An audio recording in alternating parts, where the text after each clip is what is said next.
Și sunt aproape 23 de milioane. Dă cineva 25 de milioane, mâine o dau. Adică vreau să-mi scot banii. O să spuneți cui.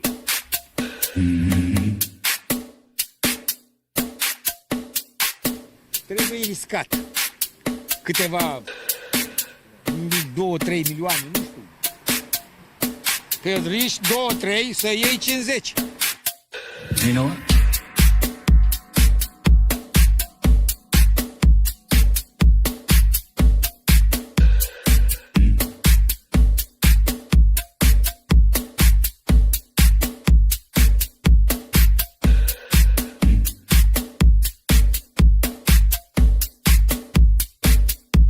Eu am trecut prin multe bombe, gloanțe, mitraliere, toate am trecut, bombe atomice, le-am trecut și unde sunt viu. I'm not leaving.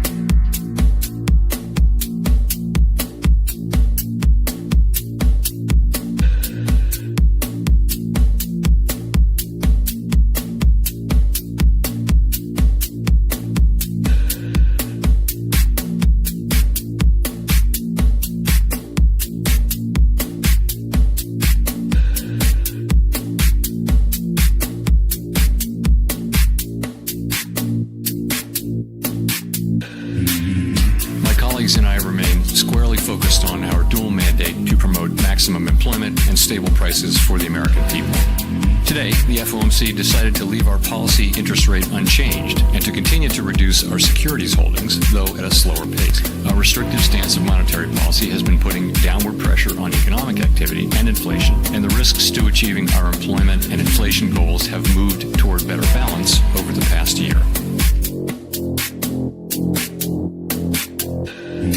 Again, I implore you to remember, fuck your puts, fuck your calls. Jay Powell has you by the balls. God bless my money printer. They're eating the dogs, the people that came in. They're eating the cats. Springfield, they're eating the dogs, the people that came in. The people that came in. They're eating the dogs, the people that came in. They're eating the cats. They're eating, You know what? they're eating the pets. I'm not leaving. I'm not leaving. I think one of the reasons. I'm not fucking leaving. You know, Good thing to say for a city manager. Talk fast. The show goes on. This is my home. They're gonna need a fucking wrecking ball to take me out. Going nowhere. 'Cause I ain't going nowhere. 'Cause I ain't going nowhere. 'Cause I ain't going nowhere. you know, I think one of the reasons why. And Your manager. you talk about extreme.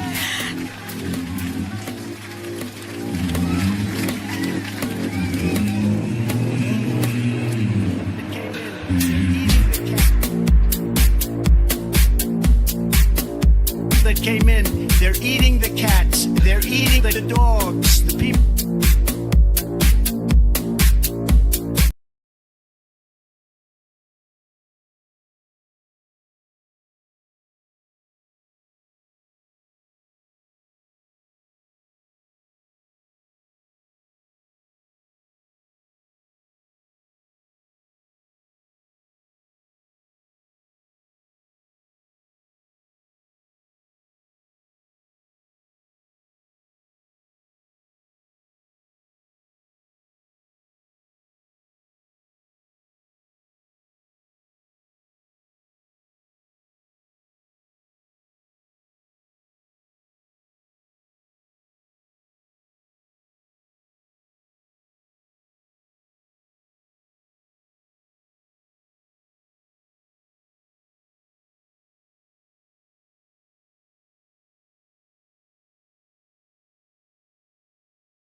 Oh da, baby, boom, suntem live, seara de cripto, episodul 62 din sezonul 7, magie, vrăjitorie cu Satoshi la datorie, pentru că cei de la HBO, da, ți-ai auzit bine, ci că cei de la HBO au aflat ei în sfârșit, după 11 miliarde de ani, cine este Satoshi Nakamoto, deoarece altcineva nu putea până acum. Tot internetul, 7 miliarde de persoane pe această planetă n-au știut cine este Satoshi Nakamoto, dar știe desigur HBO, nu?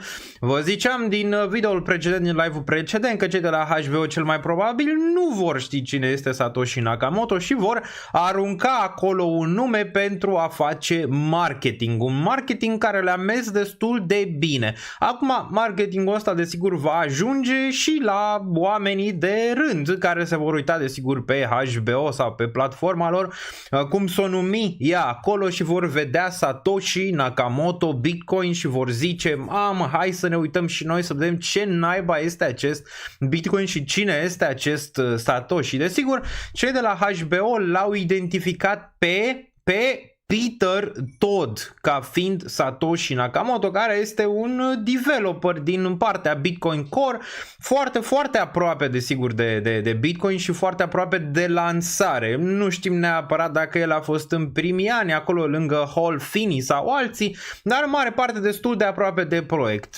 Improbabil, până și el a zis că nu este Satoshi Nakamoto. Desigur, Satoshi Nakamoto, dacă ar fi fost el, tot ar fi zis probabil că nu este el, dar nu cred că este. Adică dacă te uiți și cum s-a scris codul și cum scrie Peter Todd cod și toate legăturile nu duc în final la el, ci este doar o teorie, că dacă se știa, îți dai seama că se afla de pe internet câți oameni deștepți sunt. Nu cred că cei de la HBO sunt cei mai, nu știu, în formă pentru a ști ei cine este Satoshi Nakamoto. Deci nu au știut cei de la HBO cine este Satoshi și probabil nu vom afla niciodată cine este Satoshi.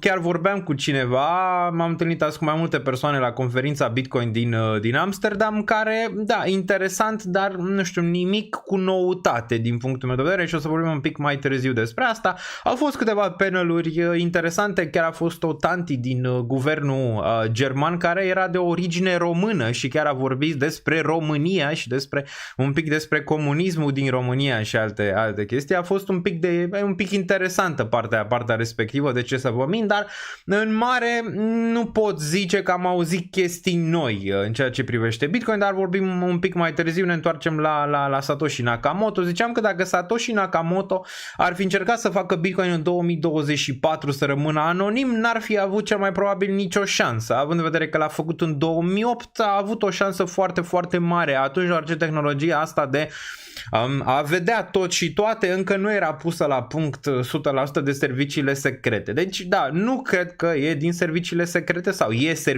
sunt serviciile secrete Satoshi Nakamoto. Poate cineva din servicii care a plecat, asta poate să fie o altă teorie, dar în niciun caz, din punctul meu de vedere, serviciile secrete n-au făcut ei Bitcoin, cu toate că toată lumea zice, da, ei l-au făcut, că acum îl adoptă BlackRock și toate cele. Nu, foarte improbabil să se întâmple asta, ok? Dar nu știu, eu am văzut doar părți mici din acest documentar pe HBO. Cum l-ați văzut voi? Dacă l-ați văzut, cei care l-ați văzut, credeți că este Peter Todd? Imediat vom discuta. Mulți dintre voi probabil nu știți cine este Peter Todd și pe bună dreptate, deoarece dacă nu erați aici înainte de 2020, nu prea s-a mai discutat de Peter Todd după 2020. Oricum, nici înainte nu se discuta foarte mult. Ok, bun. Vă salut pe toți, începem imediat show-ul. Sunt chestii de discutat. Cred că săptămâna asta e foarte importantă în ceea ce privește Bitcoin, dar și piețele financiare. Cred că după săptămâna asta vom ști cum arată luna octombrie, deoarece dacă săptămâna asta închide în sfera asta de aici 61.800 sub 63.5, destul de negativ, mergând înainte spre luna aceasta octombrie, care de cele mai multe ori a fost o lună pozitivă. Asta de cele mai multe ori. Acum nu poți să ai, să zicem, istoria să desfășoare la fel, dar discutăm imediat și despre luna octombrie, despre ce putem vedea săptămâna asta. Avem CPI-ul, care e foarte, foarte important mâine. CPI-ul cred că va decide unele lucruri în ceea ce privește Bitcoin, dar și alte piețe financiare. Vorbim și despre China, deoarece ați văzut, Bitcoin a pompat, s-a dus spre targetul ăla pe care l-am avut din live-ul precedent, 64.500, s-a dus spre 64.500, dar n-a putut să-l mențină. Așteptarea mea era ca Bitcoin să mențină regiunea aia săptămâna asta, încă nu este târziu, ce-i drept, vedem mâine la CPI sau până vineri, dar așteptarea mea era să mențină acel pump în 64.000. Acel pump a venit, mulți ar zice de nicăieri, dar nu, a venit pe această teorie din China care pune din nou un stimulent economic și o ceva printare de bani prin China, pentru că ei, din punct de vedere economic, pare că sunt în stagnare și un pic în declin și guvernul a venit să aducă un stimul economic. Prima dată au zis din gură, toată lumea s-a entuziasmat. Bursa chineză a crescut destul de mult, ați văzut probabil și voi pe internet zilele trecute. Apoi am avut o corecție, a fost și pauză la ei de vreo săptămână sau ceva de genul ăsta și apoi când au deschis bursele chineze au deschis pe corecție. De ce acel stimulent economic pe care l-a așteptat piața pare că nu este suficient de mare, cel puțin asta a fost dezamăgirea investitorilor, cel puțin în momentul de față, și imediat am văzut și Bitcoin reacționând negativ. Deci pare că este cât de cât legat de piața asiatică, cel puțin așa văd eu în momentul ăsta. Cu toate că S&P-ul încă s-a ținut foarte, foarte bine, am văzut S&P-ul la all-time high, cu toate că nu prea mult peste all-time high, că era undeva la 0,4-0,5 pe urcare mai devreme, spre deosebire de Bitcoin care încă stă în lateral. Acum sunt și frici că guvernul SUA ar vinde niște Bitcoin, nu văd nimic concret, cel puțin momentan, dar da, săptămâna asta cred că e una destul de importantă. Săptămâna asta, maxim până luni, cred că vom vedea o direcție pentru luna asta, octombrie. Momentan nu arată prea fenomenal, nici altcum nu arată prea fenomenal, în afară de meme coin-uri care încă se țin destul de bine. Bun, găsiți aici pe chat, lăsați un comentariu, discutăm despre toate astea, discutăm despre CPI, discutăm despre China, discutăm despre tot, despre Peter Todd, nu știu, cum credeți voi? Lăsați comentarii, credeți că el este Satoshi? Eu nu cred. Bun, e clar că ziua că Satoshi este Peter Schiff, zice cineva aici. Bun, mi-am pierdut interesul pentru cripto, iar asta nu poate să fie decât bine, zice Vențel Cătălin. Da, e complicat și o să fie din ce în ce mai complicat în viitor. Chiar dacă cripto ca și industrie va crește, nu va crește probabil la intensitatea pe care investitorii din retail o așteaptă, ok?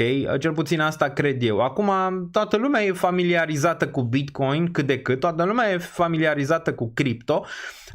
Retail-ul încă pare că e în urmă, cel puțin, și nu e foarte interesat de ce se întâmplă aici în sfera asta de criptomonede și nici nu cred că o să fie prea mult în viitor. Cred că mare parte din raliurile pe care o să le vedem în viitor vor fi raliuri instituționale, cel puțin așa le văd eu în legătură cu Bitcoin și Ethereum.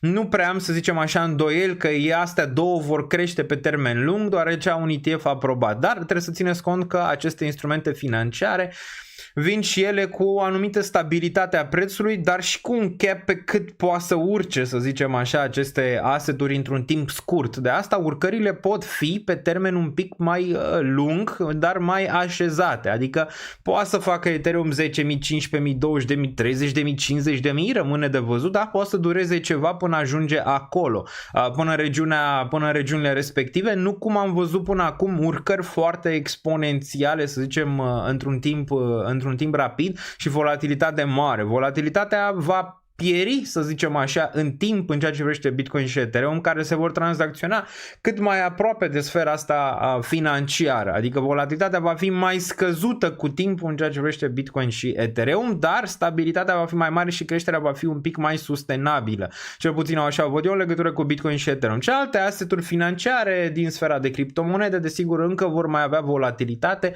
dar și aici, desigur, vom ajunge la un endgame, la un final, că vorbim de meme coin-uri, că vorbim de layer 1, că vorbim de layer 2, că vorbim de toată sfera asta tehnologică, avem nevoie de o finalitate în ceea ce privește această tehnologie și nu finalitate adică, nu știu, să ducă la 1 miliard sau la 0, ci avem nevoie de a vedea ceva concret din punctul ăsta de vedere al aplicațiilor pe partea descentralizată și cred că span-ul nu mai e mai mare de 2-3 ani, adică în 2-3 ani ar trebui să vedem ceva, dacă nu, să zicem, oamenii își vor pierde destul de mult încrederea în această tehnologie de altcoinuri care ar putea veni din urmă și mare parte din capital ar putea merge Bitcoin, Ethereum doar, dar încă mai e ceva timp pentru a putea vedea ceva în sfârșit pe zona aia în afară de meme coinuri pe care le-am văzut pe Solana. Sui vine puternic din spate, de asta și crescut ceva aplicații au luat ființă pe Sui acolo, dar nu este suficient, trebuie să fie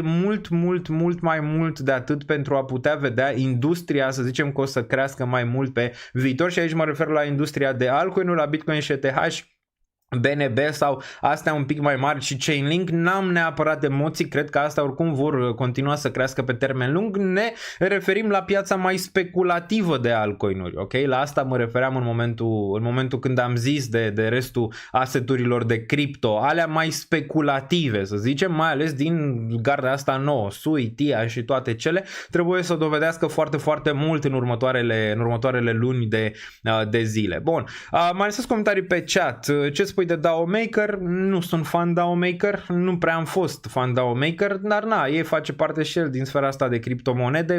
Foarte greu ca DAO Maker să crească, dacă te referi la token masiv pe termen lung. Poate să mai aibă momente de hype, de alte chestii, dar foarte complicat pentru el să țină pasul pe termen lung. Bun. ETH în sus, ETH în jos. Da, ETH-ul nu cred că și-a spus ultimul cuvânt. Eu cred că ETH-ul va performa ulterior, numai că poate să dureze ceva mai mult. Asta e, cei din retail n-au răbdarea necesară, să zicem, mai ales cei din cripto n-au răbdarea necesară ca să aștepte, să zicem, ca să vedem o creștere normală în ceea ce privește ETH, poate mai pe termen lung și nu imediat, ok? Eu cred că va veni, adică are toate lucrurile acolo pentru ca ETH la un moment dat să performeze destul de bine, mai ales în viitor când va veni și partea de tokenizare și aia se va întâmpla mai devreme sau mai târziu la un nivel destul de ridicat și nu cred că vor alege alte chain-uri pentru a crea această tokenizare, cei de la BlackRock, în afară de ETH. Cred că vor împinge foarte puternic ETH la un moment dat. E foarte bine pentru instituțional ce se întâmplă la momentul de față în legătură cu ETH, că nu are niciun fel de hype, adică e foarte bine momentan, dar trebuie să înțelegeți și voi că de-abia ei din partea asta instituțională de-abia au înțeles Bitcoin. De-abia s-a înțeles povestea cu Bitcoin, de-abia s-a înțeles store of value la Bitcoin. Urmează să înțeleagă și ETH, dar durează un pic mai mult. De ce zic instituțional? Pentru că ei sunt cei care vor duce prețul în sus la un moment dat, pentru că partea de retail nu prea este în momentul de față și nu cred că va veni prea curând ca să poată să ducă ETH. Partea de retail e mai mult interesată de partea asta de meme coin-uri, care e foarte speculativă acum. După cum ați văzut, memecoinurile sunt, nu știu, nou ICO din 2017, ceva de genul ăsta, care niciodată n-au avut, să zicem, o stabilitate pe termen lung, deoarece ai doar comunități în spate, dar n-ai nimic, să zicem așa, real. Poți să faci caz și la anumite altcoinuri similar cu memecoinurile, să zicem așa, memecoinurile dau la o parte poate tot bullshit-ul, știi, pe care vine cu VC-uri, cu povestea, cu toate alea, noi suntem doar niște memecoinuri, urcăm și picăm. Atât, nu ne interesează poveste, că facem, că dregem, că nu știu ce. Dar nu poți să o ții așa, adică nu poți să o ții așa, la un moment dat tot ai nevoie, oricum ai DAO, tot ai nevoie de o utilitate reală. Bun, Sui înapoi spre zona de acumulare 1.35, ne uităm imediat. Sui desigur este pe radar pentru a mai acumula. Cred că Sui va performa destul de bine. Ce zici de Nordist? Un fel de FTX românesc, nu? Dacă e să o iei așa, pe partea de real estate. Acum probabil ați văzut și voi de unde au băieții bani de mașini de alea străine când te plimbi prin București, nu? Nu cred că sunt făcute pe muncă asiduă de 15 ore pe zi. Numai până afară să muncește ca lumea, știi, ca să faci bani. În România, îți dai seama, ați văzut câte mașini sunt pe stradă, mașini peste mașini peste mașini. Cum credeți că s-au făcut mașinile alea? Nordis e doar o mică parte din poveste, sunt mult mai multe. Sunt mult mai multe chestii acolo care probabil vor ieși la iveală la un moment dat în timp, dar vezi că ele ies la iveală numai numai în momentele care trebuie. Asta e problema de fapt. Trebuie să iasă la iveală mult mai rapid decât a fost în momentul ăsta și autoritățile n-ar trebui să doarmă, n-ar trebui să uite la ăștia mici, că autoritățile ia pe ăștia mici, pe ăștia mari nu să leagă de ei, că le frică un pic să lege de pe ăștia mari, deoarece pe ăștia mari sunt băgați până toate ramurile, să zicem. Și în partea de politică, și în partea de juridic, și peste tot. Și e greu cu ei, știi? Și mai bine zice, hai să luăm pe ăsta pe peștișorul mic decât să ne aruncăm noi la peștișorul mare. Dar asta e, vezi, când mai trec pe București, văd numai mașini peste mașini, 200, 300, 500 de mii. Cum s-au făcut banii? Sunt toți siriahi ca să poată să facă banii respectiv, să aibă toate mașinile alea pe stradă? De unde și le-au permis, știi? Asta e întrebarea, că un om normal, chiar care are un business normal și înțelege cum merge un business normal, înțelege cât de greu e să poți să ajungi să faci, să-ți iei mașinile respective, să poți să ai acces la anumite finanțări și fonduri, dacă vrei să le faci în mod legal, adică e foarte complicat, dar na. Când ai acces la juridic, când ai acces la politic, când ești pe real estate, poți să faci ce vrei tu, să zicem așa, într-o perioadă, până când desigur deranjezi pe cineva și când ai deranjat pe cineva, se întâmplă ce s-a întâmplat. Acum eu desigur îi susțin pe cei de la Recorder foarte tare, presa doarme, după cum ați văzut, chiar mulți au făcut publicitate celor de la Nordis, puteți să-i vedeți pe toți pe internet. Acum puteți să vă luați și de influencer și de neinfluencer și de posturile de televiziune și toate. Am mai zis, ele mor dacă n-au aceste finanțări, ok? Mor, e din astea trăiesc, adică dacă n-are finanțarea respectivă, s-a dus naiba și postul de televiziune și influencerul respectiv și tot, adică trebuie să mănânce burta, înțelegi? Dacă trebuie să mănânce burta. Aia e.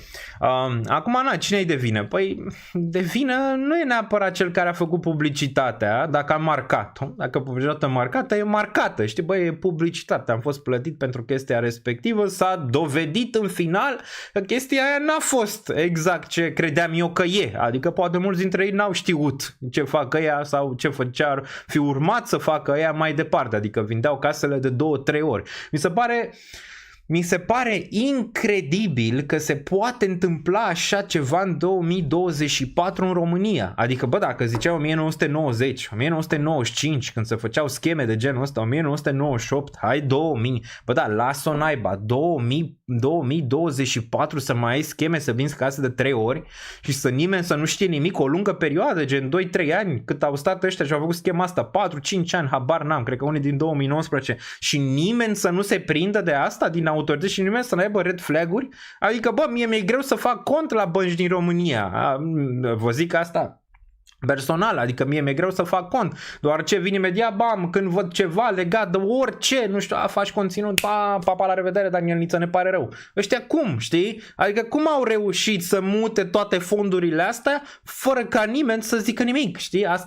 Asta e problema majoră și eu cred că sunt mai multe, nu cred că e doar una. Uitându-mă ce în București, adică pare că din nou este Wild Wild West, nu știu ce s-a întâmplat. Dar dacă mă întorc, văd numai mașini de 300-400, nu văd în Olanda aici. Deci nu ies din casă, nu văd, adică văd mașini normale, 40.000, 50.000, 30.000, dar nu văd ca în București, adică în București văd numai șmecherii, 500.000, poate 1.000.000, poate 300, 400, peste tot, dacă te uiți în nordul Bucureștiului e nebunie curată acolo, ce deci asta zic, un fel de FTX pe partea de imobiliare în România și a trecut pe sub radar, erau pancarte, cum a avut FTX, ați văzut acel stadion cu numele din SUA, și au făcut și ăștia, aveau publicitate peste tot, dacă te duceai spre aeroport era Nordis, dacă ieșai din casă era Nordis, venea, dacă respirai trebuia să auzi de Nordis, înțelegi? Deci cum s-a întâmplat asta?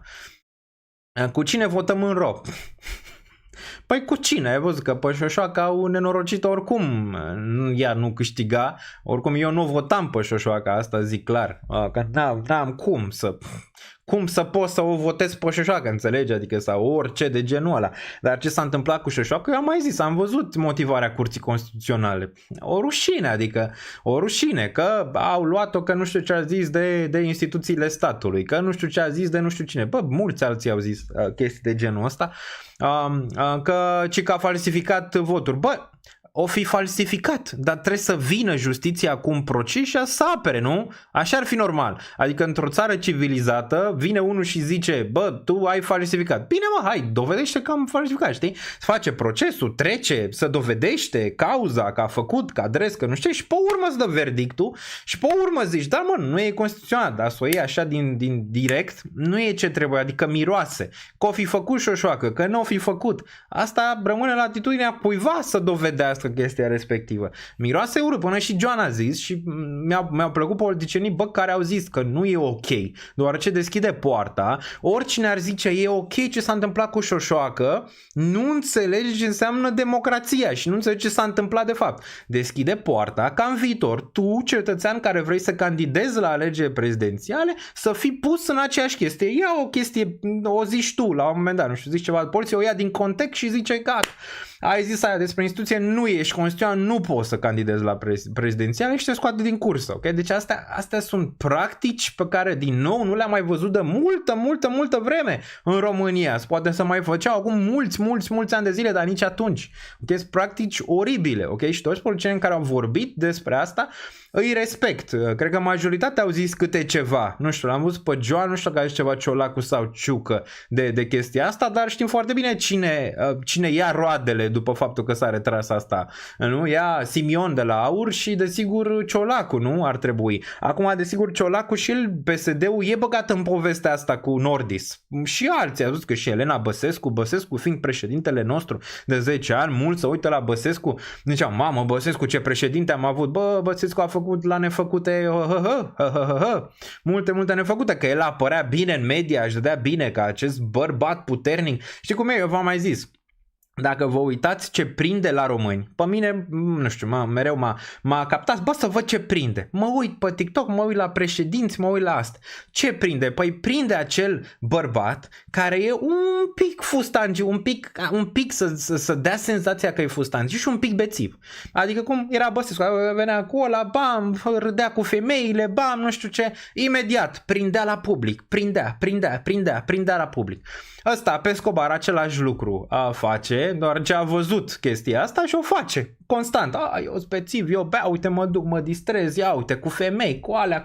Bă, prind asta de pe mine, nu știu, mă terorizează mental. Cum? De unde? Adică de unde? Avem nevoie de chestii, adică să ne uităm la cineva care e un pic, nu știu, un pic bețiv, un pic curvar, un pic să dea senzația asta de, nu știu, de masculinitate majoră, știi, când de fapt nu prea e chiar așa în general.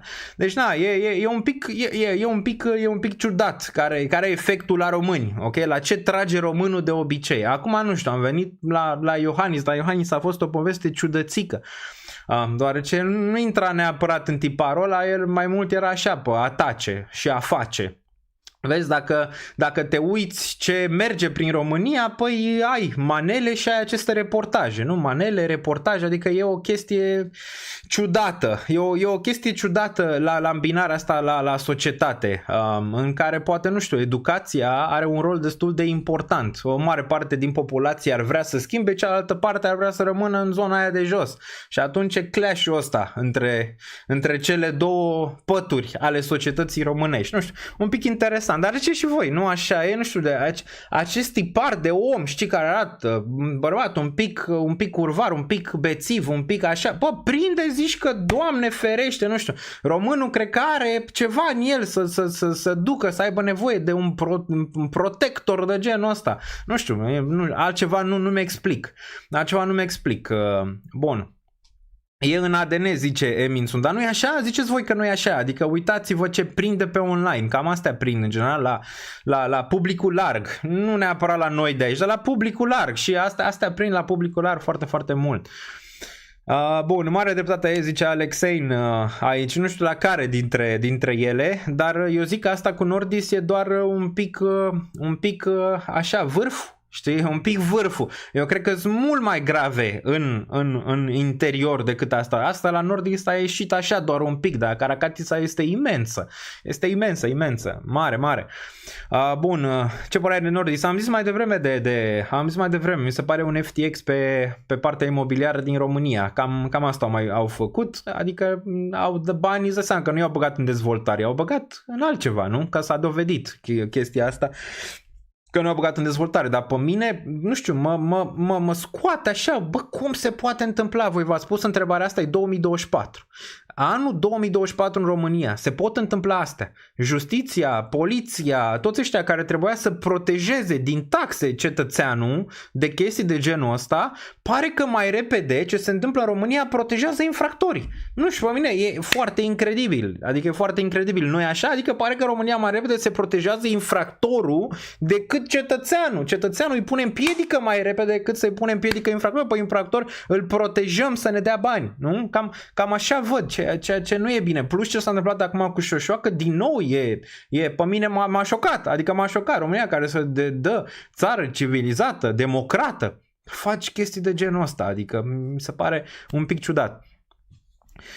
Se promăvește piața imobiliară ca după FTX pe cripto, nu știu, dacă e doar Nordis nu, dar dacă mai sunt altele similare ar putea fi o problemă cu piața imobiliară din România, dar nu toate sunt la fel, adică nu poți să bagi toată piața imobiliară cu Nordis în aceeași groapă, că nu e așa, sunt unii dezvoltatori buni și alții desigur proști, cum e și pe cripto. Ai unii care, Binance care a fost ok, ai desigur FTX-ul care n-a fost ok, așa și aici cel mai probabil.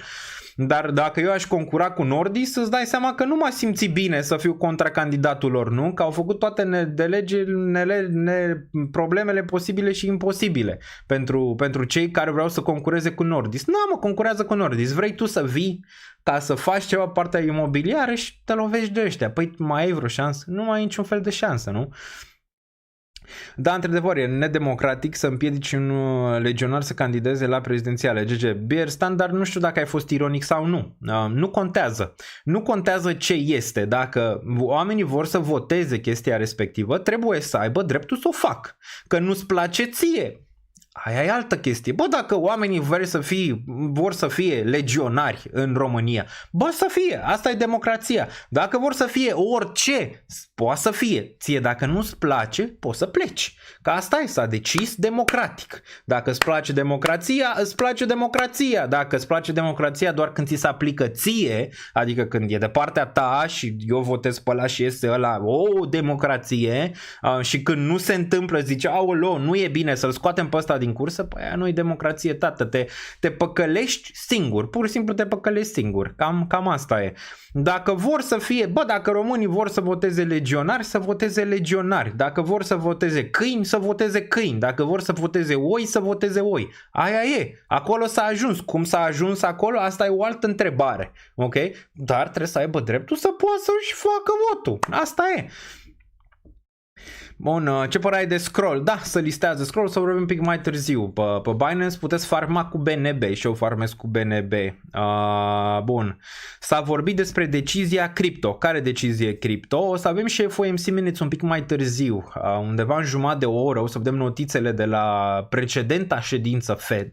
Mulți fac din nou confuzia cu o nouă ședință FOMC. Nu, este ședința Fed precedentă în care vedem notițele, ce s-a discutat și ce a zis fiecare membru, nu doar ce ne-a zis Jerome Powell. Discutăm, dar nu cred că o să fie mare lucru de văzut acolo. Bun, hai să trecem la lucruri serioase. Păi zi-mi tu, Ionuț, care ar fi lucrurile alea serioase și le putem discuta aici împreună. Bun, atenție la oi că după crește bugetul FCSB, zice Răzvan Andrei. E totul de suprafață, se fură pe rupte în România. Păi, așa pare, eu sincer aveam o altă părere, dar pare că momentan se întâmplă chestii pe care eu nu credeam că se pot întâmpla în România în 2024. Nu știu, voi, care poate sunteți până afara țării, dar și în interior, credeați că poate să existe așa ceva în 2024? Adică astea sunt practici din țările bananiere 2000-1995. Cam astea sunt practicile pe care le-am văzut momentan cu cei de la Nordis, care au fost clar răsați să facă ceva de genul ăsta. Dubai impozitare 0 în cripto. Da, oricum nu erau taxele prea mari în zona respectivă, dar e destul de clar că cei din zona respectivă vor să intre ușor în cripto și asta nu poate să fie decât bullish, deoarece sunt foarte mulți bani acolo, în partea aia din Arabia Saudită, din Dubai, din toată zona, Qatar, toată zona aia. Bun.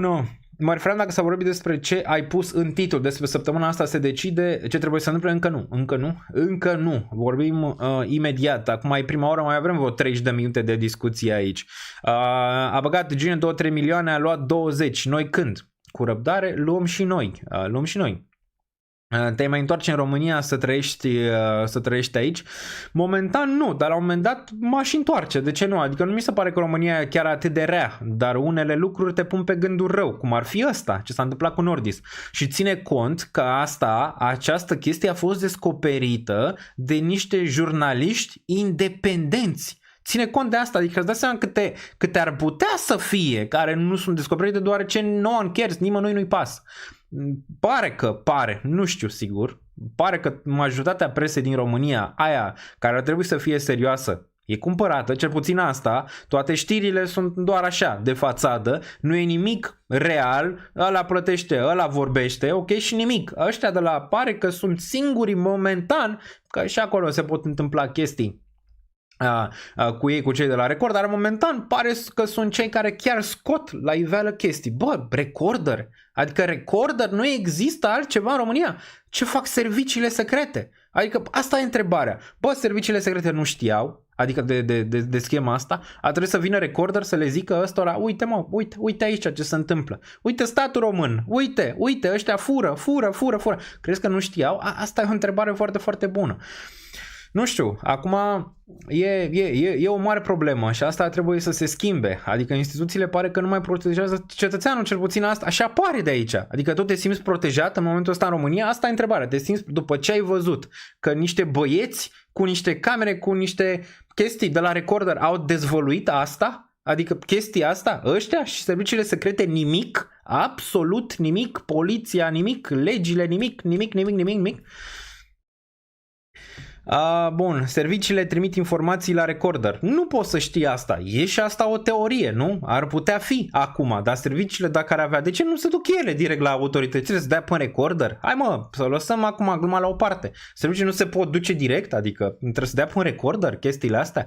Dacă le dau pe Recorder înseamnă că le dă cu ceva, nu? Ca să pedepsească pe cineva și asta ar fi și mai grav din punctul ăsta de vedere.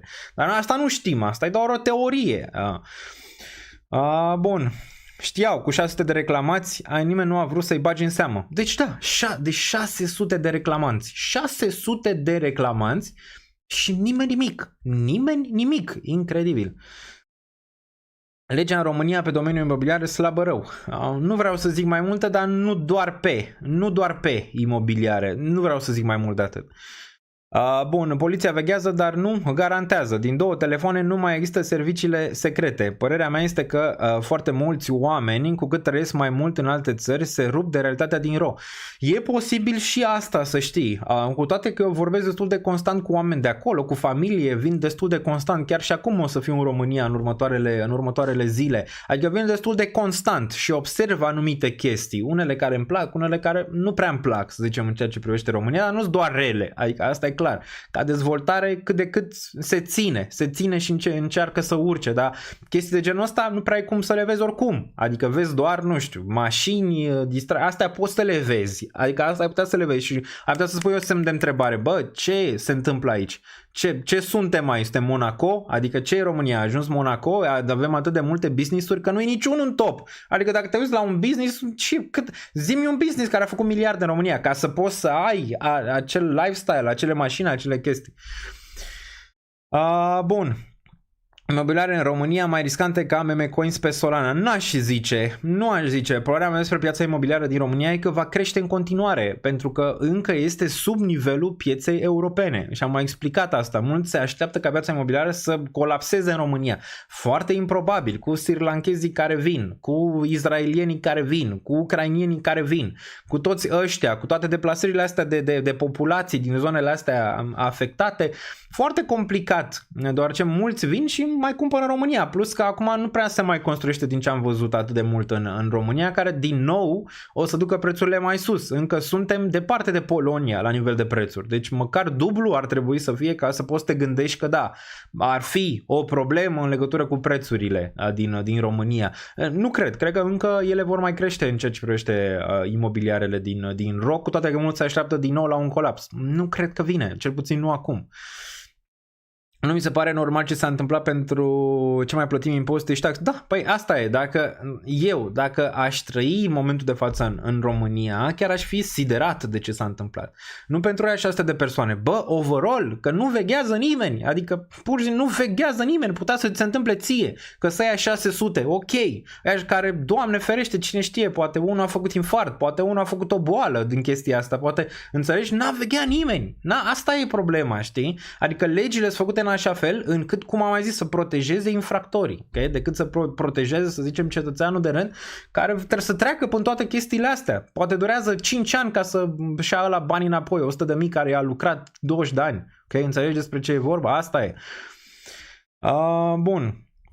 Și da, aș fi destul de supărat.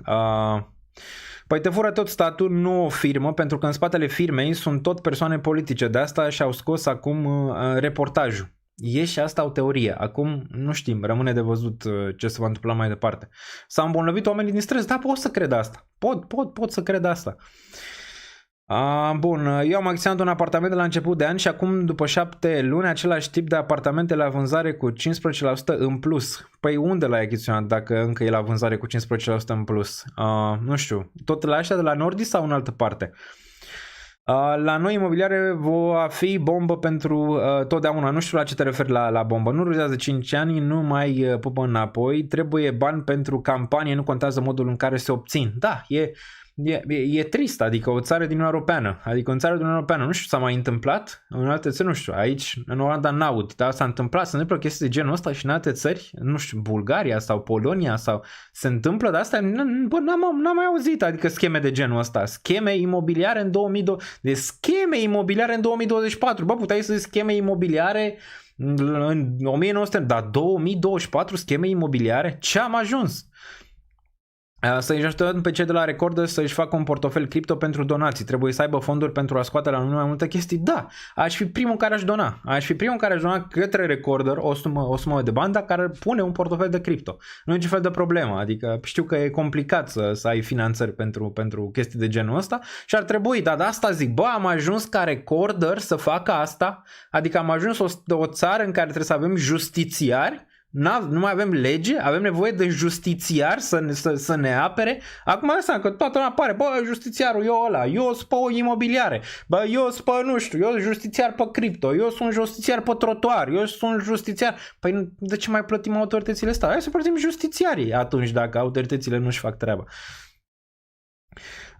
Fix a dat banii pentru Biden. Probabil în Europa de Est că sunt țepe de genul. Nu știu, n-am mai auzit. Adică poate nu sunt eu unde trebuie, dar n-am mai auzit. Oamenii, uite, foarte repede vor intra în altă schemă după Nordis, chiar unele avertismente clare. Da, nu știu oamenii ăia, bă, să fii, deci nu știu, viața asta de scammer profesionist cum o fi, nu știu, adică cum dorm ăia, adică trebuie să fii o anumit gen de persoană, să poți să știi că vizi apartamentul de 3 ori, nu?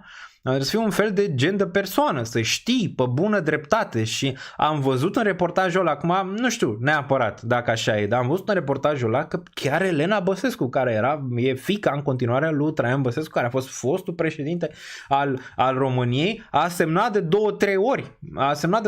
ori, adică pentru un imobil care a fost dat de mai multe ori. Cum asta? Adică cum? Adică e destul de clar că ești părtaș, deoarece ai văzut semnând de atâtea ori, nu? Adică semnând de atâtea ori, vedeai, băi, ăsta e același, l-am mai avut aici, l-ai acolo, în zona aia, de contabilitate, documente, chestii. Cum ai trecut peste asta?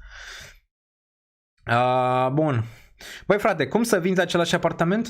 Da, s-a explicat schema. Dacă ești interesat, du-te la Recorder și o să vezi ce schemă au făcut.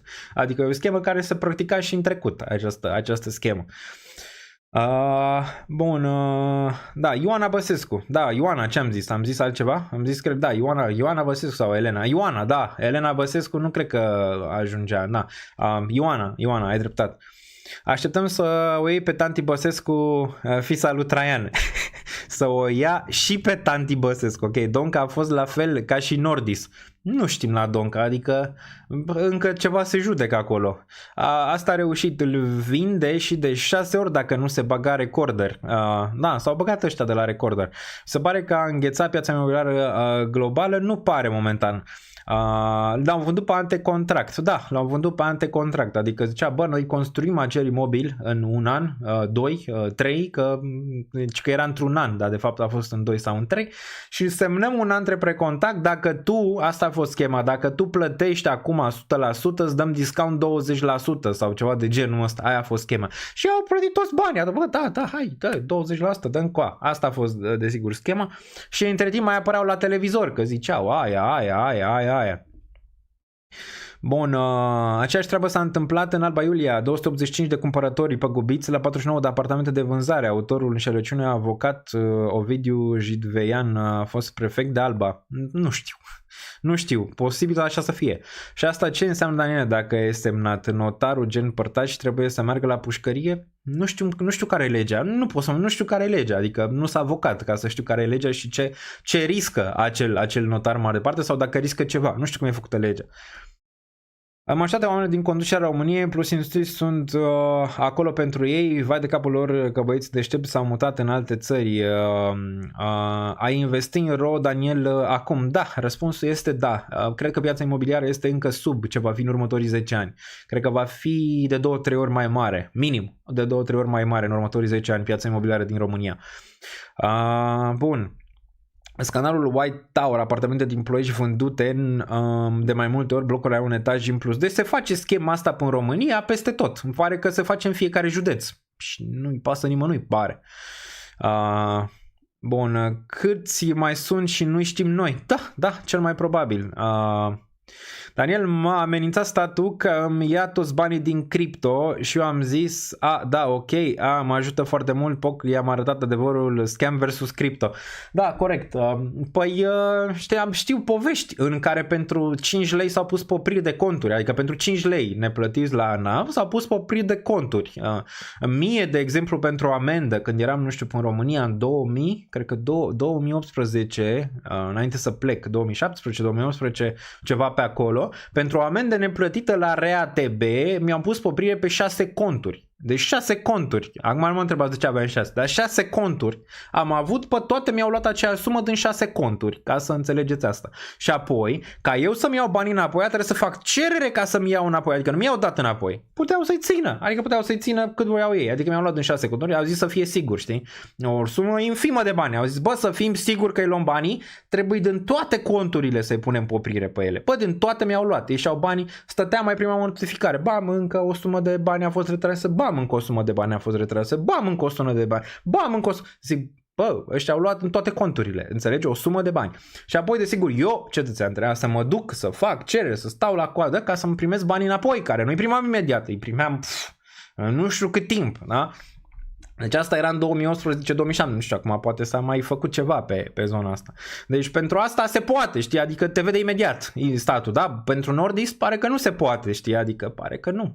Pare că nu se opresc conturi, pare că nu se pun popriri, pare că nimic, adică pare că nu vede nimeni nimic. Bun.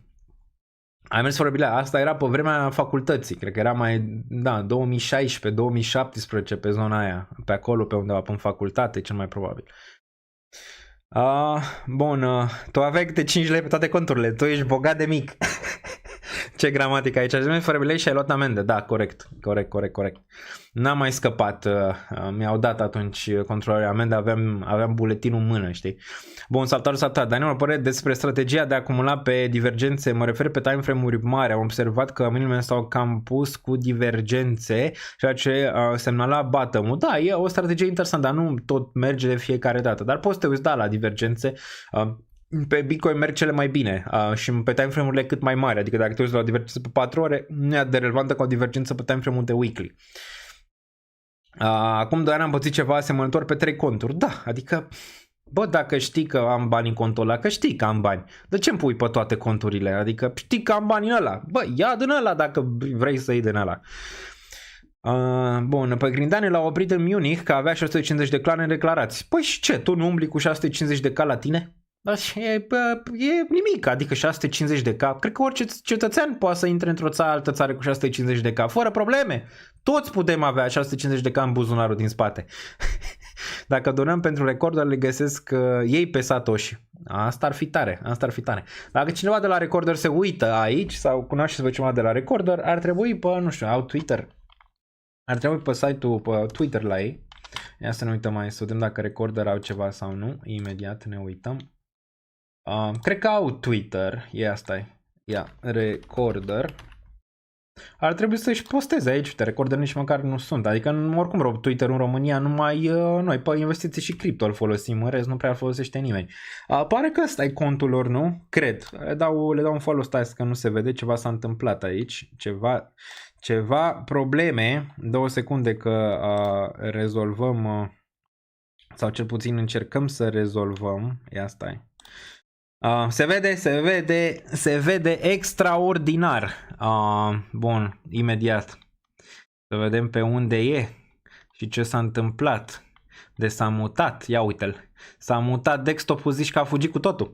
Bun, acum cred că se vede mai bine, cel puțin ar trebui. Confirmați dacă se vede ok.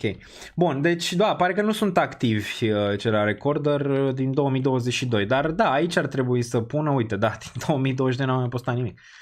Aici ar trebui să pună o adresă de cripto și eu zic că o să facă destul de mulți bani dacă ar pune. Dar momentan pare că nu. Momentan pare că nu. Hai să ne uităm și la Bitcoin un pic aici, care nu arată bine deloc. Nu arată bine deloc. 61.872, din nou în acest zid verde de aici, foarte important pentru BTC. Targetul a fost atins, targetul era undeva la 64.500, foarte aproape să prind și un short din regiunea asta, a fost la câțiva dolari distanță pentru a prinde un short de aici, dar teoria data trecută era prin zona asta și am zis că probabil vom testa 64.000. Teoria mea era că am putea ține regiunea asta, ceea ce nu s-a întâmplat, cel puțin momentan, și asta te pune pe gânduri aici, deoarece ai vrea ca Bitcoin, ca orice, să facă all-time high luna asta, ai vrea să mențină 64.500, 64.009,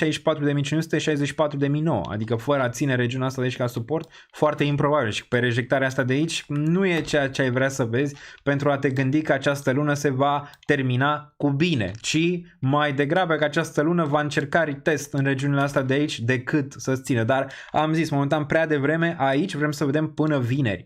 După ce vedem și inflația, ne putem decide aici pentru Bitcoin, dar săptămâna asta e foarte importantă. Dacă săptămâna asta nu închide măcar peste 62.900, 63.000, din punctul meu de vedere, această lună are șanse foarte, foarte bune să termine pe roșu aici, poate cu un retest înapoi în 57.000 în range-ul ăsta. Dar e foarte important săptămâna asta, care arată așa, adică nu arată bine deloc, deoarece ai un week în regiunea de 64.5 și acum ai dat tot înapoi imediat și acum orice închidere sub 62.9 ar fi destul de bearish. Necula Bogdan, mersi pentru cele 10 Daniel Niță membership pe care le-ai dat pe chat.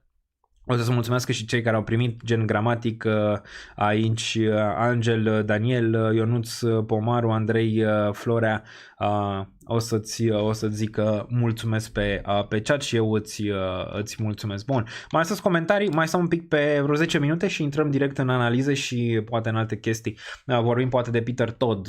Asta este Peter Todd. De fapt, ăsta este X-ul, Twitter-ul lui Peter Todd. Ăsta este Peter Todd, dacă nu știați, așa arată, care este pro-Ucraina, pro-Israel aici. Foarte interesant de ce la HBO a ieșit chiar cu el, care avea și anumite lucruri negative. Nu știu, cred că a fost la un moment dat cineva a zis că, nu știu, a încercat să violeze pe cineva, parcă din câte țin o minte înainte de 2020 s-a stins procesul ăla. Nu știu, a găsit o persoană ciudată pentru cei, o lăsăm acolo, adică cei de la HBO au luat o persoană foarte ciudată pentru a zice că e Satoshi Nakamoto. Din punctul meu de vedere nu este Peter Todd ai Satoshi Nakamoto, cu toate că a fost foarte, foarte activ și are lucruri bune pe care le aduce la Bitcoin la cod, dar nu cred că el este Satoshi, adică foarte, foarte improbabil, plus el a zis că nu e și nu pare din codul pe care el scrie și codul pe care l-a scris Satoshi Nakamoto din punctul meu de vedere nu reiese că este Peter Todd și probabil nu vom ști niciodată, asta a zis și el la un moment dat aici, că nu prea o să aflăm niciodată cine este Satoshi Nakamoto. Dacă ne uităm prin tweet-urile lui putem să vedem aici ce a mai zis, ok, el, dar nu cred că are o altă relevanță aici. Dacă voi considerați că el este bine, dar dovedit nu poate să dovedească nimeni că este el, dovedit va fi cine va muta bitcoinii ăia din portofelul lui Satoshi și atunci se va dovedi, că a mai încercat și Craig Wright să zică că el este Satoshi Nakamoto. Mulți fraud în spații, nu mai neapărat în cripto, dar peste tot în lume, după cum observi, inclusiv și pe partea imobiliară din România. Nu mai știi pe cine să crezi, nu mai știi în cine să te încrezi, nu mai știi nimic în societatea asta care pare o societate cât de cât falsă, cel puțin așa o vedem, poate ea a fost întotdeauna falsă, cel mai probabil a fost falsă, dar poate acum cu internetul vedem mai mult asta. Vedeți că nu se mai mișcă camera? Facem așa, nu se mai mișcă, e bine. Bun, ce părere ai de Hamster Combat? Hamster Combat interesant pentru comunitate ca și comunitate, dar ce s-a dovedit? Oamenii care vin, să zicem, pentru a juca Hamster Combat sau orice chestie pe cripto vin în mare parte ca să primească airdrop și dacă ei nu primesc un airdrop mare, să supără și zic că proiectul ăla este un scam, ceea ce din nou arată nematuritate în ceea ce privește acest ecosistem de cripto, dacă e să te referi la fix treaba asta, la aceste comunități care, când lucrurile merg bine, îți dai seama că sunt acolo, da, când lucrurile nu merg cum se așteptau ei, încep să te înjure, că n-au primit suficient airdrop și alte chestii. La fel și acum cu scroll, același lucru. Oamenii au așteptări prea mari, adică te joci, nu știu, 6 luni și te aștepți să devii bogat după ce te joci 6 luni. Nu merg lucrurile chiar așa în ceea ce privește acest play to earn, dar Hamster e interesant și cred că economia în viitor la un moment dat va ajunge la un fel de play to earn, dar e prea devreme, e mult prea devreme în momentul de față să zici că te poți baza pe orice chestie de genul ăsta play to earn, dar e interesantă pentru orice comunitate un play to earn, cred că e destul de bun, sau un tap to earn sau orice to earn, deoarece dă cumva șansa și celui care e în spate să poată și el să ia o parte din chestia respectivă, ceea ce poate cu alte proiecte nu poți să faci, ok? Ceea ce, din nou, e spre bine, ok, în final. Ce impact ar avea mutarea acelor BTC? Depinde cum se mută și cine îi mută. Okay? Impactul probabil va fi negativ la început, dar nu cred că va avea un impact prea mare pe termen lung. Dacă se mută Bitcoin, chiar și dacă se vând, nu cred. Bitcoin, probabil BlackRock îi va cumpăra și pe aia, nu e niciun fel de problemă. Probabil îi va cumpăra și pe aia dacă e nevoie, dacă vine Satoshi. Dar pare că momentan eu cred că Satoshi nu mai în viață sau oricine ar fost, poate parte din entitatea Satoshi mai e, poate sunt mai mulți, nu se știe.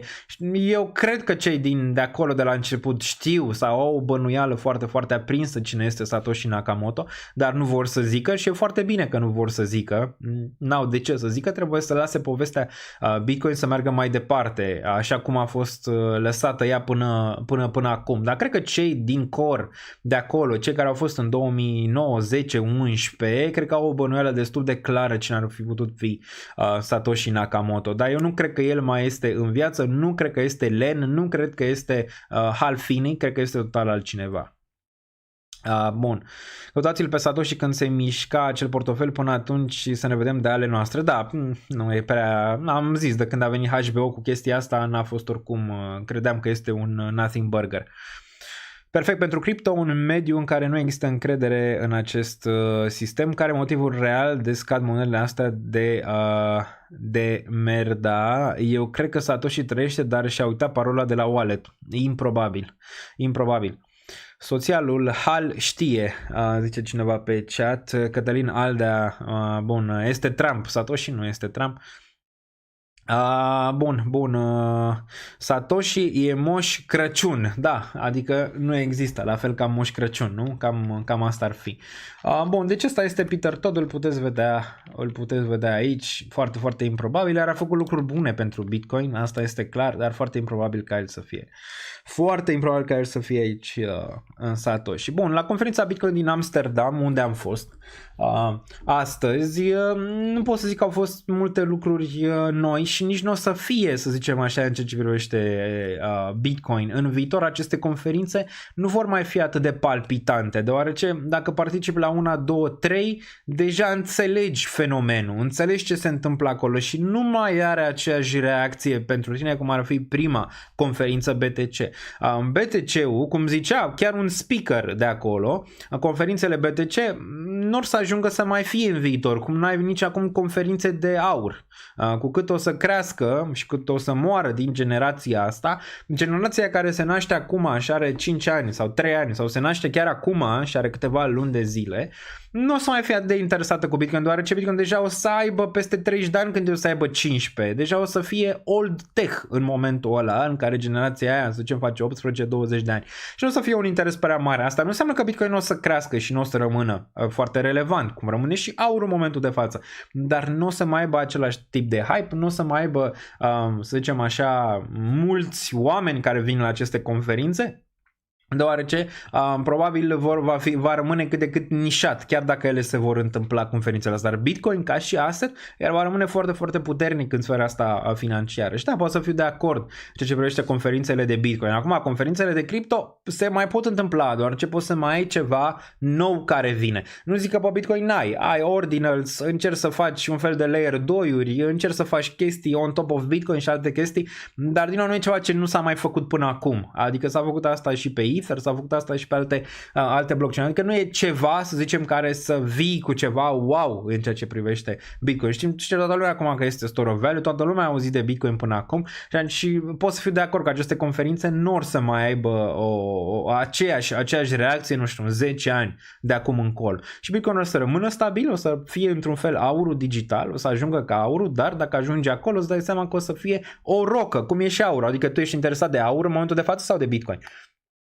Clar că ești de Bitcoin, nu neapărat de aur și chiar face mișto de Peter Schiff că vorbește de aur, că nimeni nu mai dă 2 lei, numai când aurul poate face și el ceva în momentele alea când e război, când e conflict, când ceva, crește aurul și vorbim despre aur, dar în rest, nu prea. Mai zice Kiyosaki, vine cea mai mare criză financiară, băgați în aur, da, bine.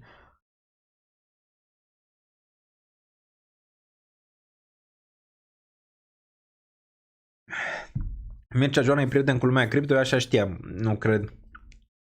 Cred că înțelege Bitcoin și toate astea, adică cred că da. Am văzut că a fost la AI Expo și a vorbit ceva acolo, dar despre AI cred că a vorbit în mare parte, ceea ce e bine, adică ar trebui să aibă o legătură cât de cât și cu spațiul de cripto și cu spațiul de AI, cu toate ar trebui să aibă, orice președinte sau orice prim-ministru ar trebui să fie în temă cu toate chestiile astea.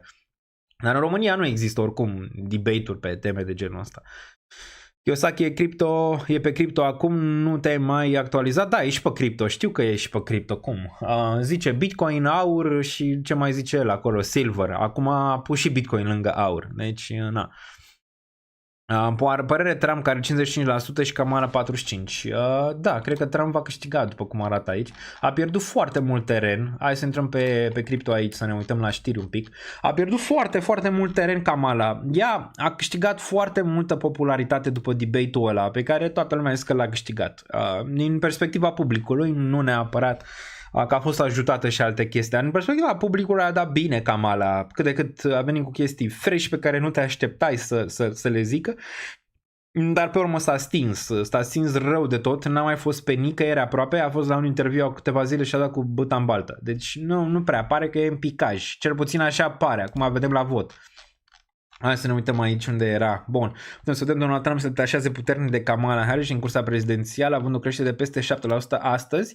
Asta țineți cont că este un site de betting, Polymarket, în care, desigur, dacă se pariază foarte mult pe Donald Trump, el va urca în aceste procentaje și Kamala Harris va pica. Nu? Foarte interesant că după ce am văzut pe Elon Musk care s-a dus lângă Donald Trump pe scenă, s-a întâmplat asta a doua zi. Nu știu, poate cineva din prietenul domnul ăsta lui Elon Musk a pus o sumă foarte, foarte mare pe Trump și atunci odds-urile lui au urcat. Poate să fie și asta o chestie de media, să zici, mamă, Donald Trump câștigă când de fapt el pierde, dar această urcare, dacă e să o luăm pe date, a venit pentru că el a câștigat teren în Pennsylvania, din câte am citit eu. A câștigat multe voturi acolo și el, fiind un swing state, desigur a urcat foarte, foarte mult în partea asta de pool-uri aici și de-aia s-au pus și beturile alea pe el. Cel puțin asta ar fi teoria în ceea ce privește creșterea lui Donald Trump aici și pot să o cred, deoarece Kamala nu prea mai s-a stins, știi, adică a avut o explozie atunci, bam, s-a stins. Acum apare că cei de la Fox News vor să mai facă un debate. Sperăm să-l mai facă undeva în octombrie la final între Donald Trump și Kamala Harris. Acum cine are nevoie de debate? Kamala Harris sau Donald Trump? Eu zic că tot Kamala Harris are nevoie de debate cu Trump, deoarece Trump e în urcare în polul. Eu că aș fi Trump, e ce nu, papa la revedere, nu mai facem niciun debate, deoarece nu are rost. Deoarece el ar putea pierde, cum s-a întâmplat și în primul debate. Dar vedem dacă Trump cu orgoliul lui va zice nu sau va zice o distrug pe Kamala Harris și la Fox News, care la Fox News este desigur pro-Trump. Dacă se va mai face, desigur vom mai avea din nou live și ne vom uita că e la 3 dimineața, că e la 4, că e la 5 ora României. Nu contează, vom face live în pijamale direct, ne uităm și la debate-ul ăla, că data trecută a fost destul de interesant, mulți oricum l-ați văzut și în reluare, dar ați fost și pe live vreo 500 de persoane, vom face și data asta la fel. Mai avem puțin până la alegeri.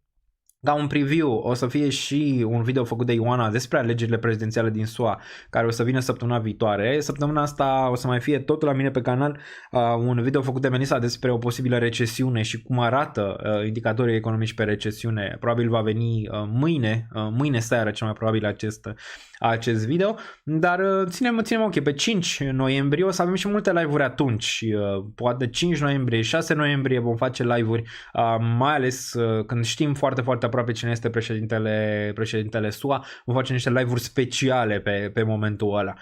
Bun, de asta dacă sunteți aici noi sau poate vechi și n-ați dat subscribe și n-ați apăsat clopoțelul, ar trebui să o faceți deoarece așa sunteți notificați. Dacă nu sunteți pe Discord, dacă nu sunteți pe Twitter, pe toate astea și poate nu vă place să intrați pe ele, cel mai ușor de făcut e doar să apăsați butonul de la YouTube de Notify All, adică notificare pentru tot, și în momentul când se întâmplă ceva, YouTube-ul ar trebui în mod normal să vă dea o notificare.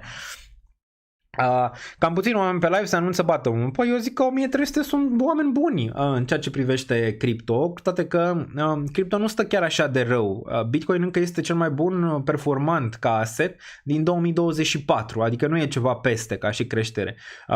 Da, ai bursa americană în care a crescut clar, da, ăla e doar S&P-ul care nu poate să crească foarte, foarte mult. Ai acțiuni individuale care și ele au crescut, dar n-au crescut cât Bitcoin în 2024. Bitcoin este cel mai performant. Cu toate că astea, retail-ul încă este în bear market, pentru că retail-ul în mare parte așteaptă ca altcoin-urile să performeze, deoarece au nevoie de gain-uri mari, adică retail-ul speculează foarte, foarte mult și fără acel altcoin season pe majoritatea altcoin-urilor, nu doar pe SUI sau pe meme coin-uri, nu prea se simte ca în zona de bull market și încă este, să zicem așa, nemulțumire în ceea ce privește performanța. Dar vă dau un preview, această nemulțumire, chiar că ciclul ăsta probabil va performa cât de cât la un moment dat, că mai ales dacă Trump ar câștiga, probabil va pleca și Gary Gensler, ca și a fost o știre aici pe care poate mulți dintre voi ați ratat-o, vă arăt imediat în ceea ce privește Gary Gensler și un potențial nou șef aici, uite aici.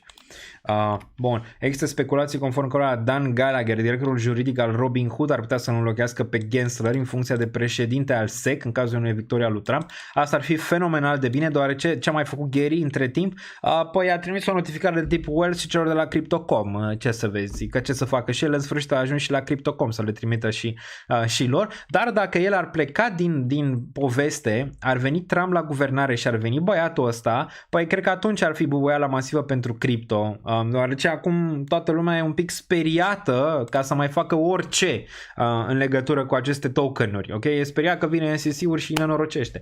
Când acel lucru nu va mai fi pe masă, adică acea sperietură din partea SEC-ului și a lui Gary Gensler, atunci probabil vei vedea din nou lucruri bune și în ceea ce privește altcoin-urile, care de atunci de când Gary s-a pus pe ele, nu prea ai mai văzut niciun fel de performanță pentru ele, ci aceste meme-coin-uri care, aceste meme-coin-uri trebuie să înțelegeți că n-au aceeași reglementare pe care să zicem ar putea să o aibă Ada Cardano, Polkadot și toate astea.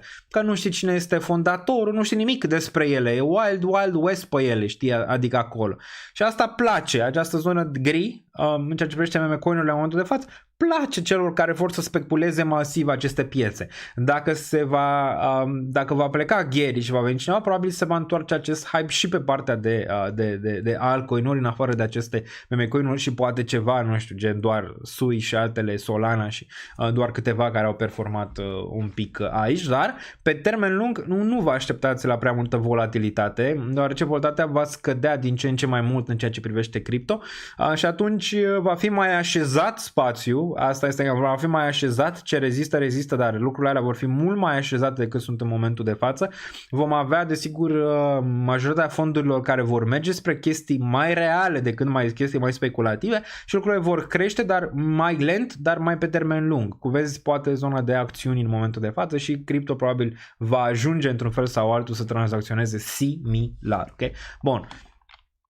Mai departe, ce mai avem pe știri pe aici? Deci asta destul de interesant. A mai fost una interesantă care din nou ți arată cripto încă nu și-a spus ultimul cuvânt și mă refer la toată industria. E ce a zis aici BlackRock, managerul de active în valoare de 10 trilioane de dolari, afirmă că adoptarea criptomonelor se desfășoară într-un ritm mai rapid decât cel al internetului și al telefonelor mobile. Asta nu poate să fie bearish în niciun fel și putem să vedem aici graficul pe care l-a pus mult mai rapid aici se poate observa. Suntem undeva pe aici, dacă vezi la cripto, asta e zona de cripto. Încă ai mai avea până când, dar vezi, chestia asta de aici, care a ajuns și la internet, care a ajuns și la telefonul mobile, la un moment dat nu poți, știi, adică nu poți să o ții doar în sus. La un moment dat vei avea o stagnare și putem să vedem că încă nu suntem acolo.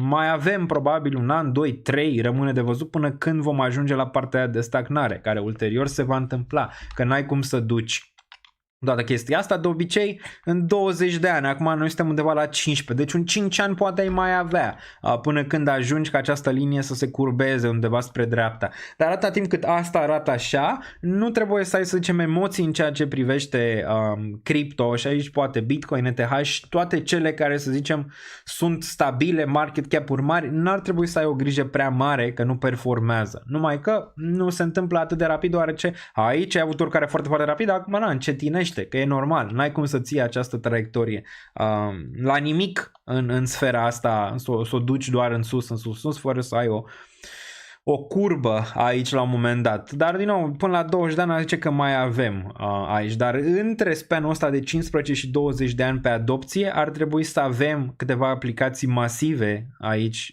ieșite din sfera asta de cripto. Deci în următorii 5 ani, eu am zis 3, dar în următorii, să zicem, 5 ani ar trebui să vezi multă adopție venită pe partea de cripto și blockchain, multe aplicații, multe chestii reale pe care să le folosești.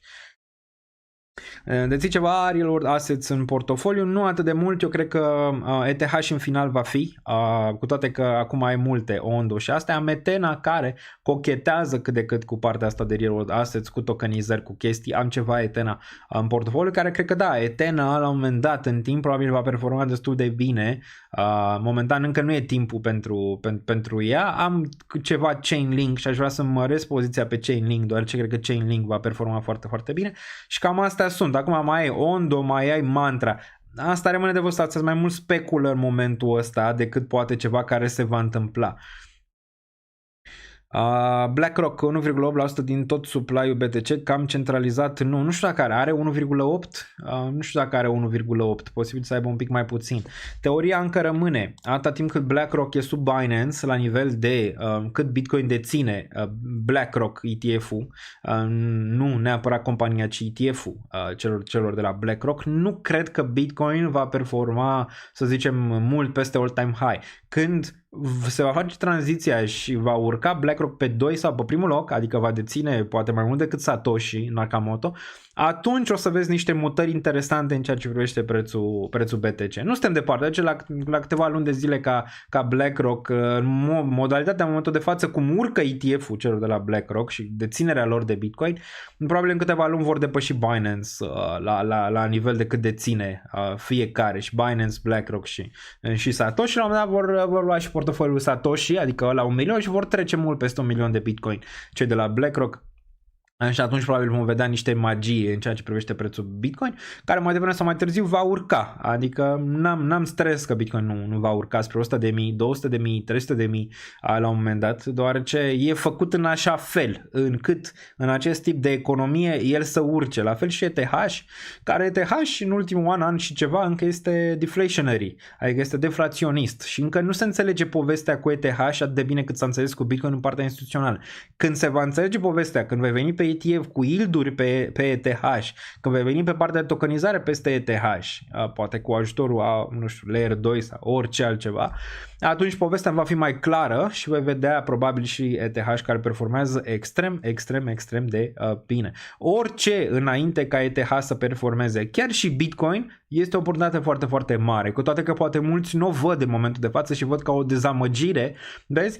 Asta e problema. Piața e împărțită. Unii văd ETH ca o dezamăgire, unii văd ETH, Doamne, ce bine e că n-a urcat după ce s-a aprobat ETF-ul. Eu sunt în partea a doua. Ce bine că n-a urcat când s-a aprobat ETF-ul și am timp să mai acumulez ceva ETH până când urcarea va începe. Și vă zic ceva de acum, când va începe urcarea, multor să zică ciclu de 4 ani. Luați-vă adio cel mai probabil la ciclu de 4 ani. În ceea ce privește Bitcoin în viitor și ETH și orice, Bitcoin și ETH se vor detașa masiv de tot ce înseamnă ciclu de 4 ani, bear market, bull market, toate chestiile astea. Probabil va merge foarte, foarte aproape de bursă, cum am zis mai devreme, și o să ai momente în care ETH, nu știu, se duce din cât e acum, 2500, la un moment dat face un raliu în $8.000.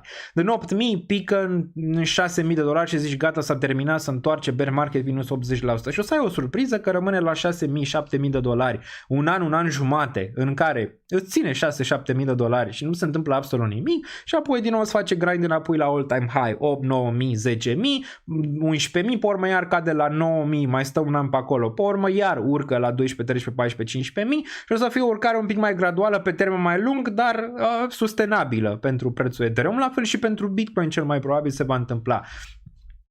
Cu timpul. Cred că cele două clar se vor detașa. Acum am văzut că și XRP-ul au avut au o idee să facă acest ETF și pentru XRP. XRP n-a mai făcut un nou maxim istoric din 2017 decembrie sau 2018 ianuarie, dacă țin eu bine minte. Nu e ceva care ai vrea să fii foarte, foarte atent neapărat să deții în portofoliu. Dar cred că așa se va desfășura treaba. BNB-ul va rămâne relevant atâta timp cât Binance rămâne relevant, Link-ul va rămâne relevant atâta timp cât n-ai contracandidat pe partea de Oracle, ceva pe Bridge-uri va rămâne cât de cât relevant și apoi vedem la layer-ul 1-uri care vor rămâne relevante. Sui are o șansă destul de bună și vedem ce mai vine din spate după. Am 1,8 ETH la 18 ani, e ok? Eu zic că da. Targetul tău e să ai cât mai mult. Cam asta. E să ai cât mai mult. Cel puțin eu, dacă aș avea 18 ani, targetul meu ar fi să pot să am cât mai mult. Și dacă aș vrea să am cât mai mult, ce aș vrea? Să rămână jos. Asta aș vrea. Bă, aș vrea să rămână jos. Pentru că dacă eu am 18 ani, prețul este la 2000 și să duce la 10.000, păi, îți dați seama că mi-e mult mai greu ca în următorul an, 2 să mai adiționez eu ETH. Că nu mai pot, adică iau mult mai puțin. Cum era și Bitcoin la 5.000, la 10.000 și luai ceva. Pe urmă s-a dus la 50.000, are ce să mai iei, adică iau numai cei care să ziceau mai foarte, foarte mulți bani. Dar așa se va întâmpla și cu ETH. Același lucru, orice în momentul ăsta, mulți nu văd, dar e o oportunitate masivă și numai pentru ETH, poate și pentru alte altcoin-uri care au utilitate pentru viitor. Dar vezi, mulți o văd că nu face nimic, că nu știu ce. În loc să zică, bă, mai pot să pun 100 de euro în ETH la 2500, la 2400, la 2000 și ceva. Cum era la Bitcoin când era în zona de $5.000. Bă, mai pot să pun Bitcoin $5.000? Nu. Atunci piața se gândea, olo, Bitcoin 5.000, stă în bear market de 2 ani în jumate, nu se întâmplă absolut nimic, nu mai punem, ne resemnăm și apoi s-a dus la 20.000, asta 20.000, las că se întoarce, a avut dip la 18, s-a dus în 60 direct și n-ai mai pus să pui, ce mai poți să pui atunci? Nu mai poți. Asta e, acum, dacă ai fonduri mai puține, îți trebuie timp un pic mai îndelungat ca să ajungi la targetul ăla pe care vrei să-l ai. A zice, măcar un 32 de ETH ar fi bun, acum vezi, mai greu, puteai să ai un target de 32 de ETH la retail cu fonduri mai mici când era la $100. Același paradigmă era. $100, $500 și mamă, nu iau că se duce înapoi mai jos când era la 400-500 și apoi ulterior, după ce a stat foarte mult în lateral, s-a dus din nou peste 1000-1500, apoi s-a dus la 4000 și ceva și era mult prea scump ca să ia acolo. Acum e la 2000 și un pic, zic bă, să iau, să nu iau, să iau, să nu iau, deci pe urmă mai stai aici 3, 4, 5, 6 luni și pe urmă îl vezi la 8000 și zici mai iau, să nu mai iau, ce să mai iau, că deja e de 3 ori mai mare. Bun. Să fim serioși, ETH e atât de scump la fiuri că e imposibil, zice cineva aici, nu știu, pare că s-a șters. Dacă ai fonduri mai puține, nu intra în cripto la muncă. N-aș zice, asta e o preconcepție. Dacă ai fonduri mai puține, e momentul perfect dacă lucrurile stau în lateral sau în jos. E perfect, deoarece tu poți să acumulezi mai mult, ok? Când ele urcă, ce să mai acumulezi? Că nu mai poți să acumulezi, ok? Dacă tu vrei să-ți faci un plan, vreau 10 ETH, 15 ETH, 20 de ETH, 25 de ETH, acum e momentul să poți să o iei, că pe urmă poate nu mai iei. Aceeași paradigmă, las că se duce, că nu mai crește, că nu mai face. Și pe urmă, în un an, 2, îl vezi din nou 5x. Și zici, mamă, ce, 15.000 ETH, pa... Cum era Bitcoin la 5.000, acum 50.000 ETH Bitcoin. Păi ce să mai iau, știi? Ce să mai acumul? Adică te debusolează, știi? Da, pentru staking, 32 de ETH și ar fi bun dacă ai avea pentru a-l pune la staking. Poți să-l pui la staking, să-ți faci nod cu 32 de ETH, nu să-l pui la staking prin alți provideri sau Lido sau alte chestii. La ce zone pot acumula hamster? De cineva ar să acumuleze hamster. Eu am zis sub 0.03 ar fi, sub 0.03.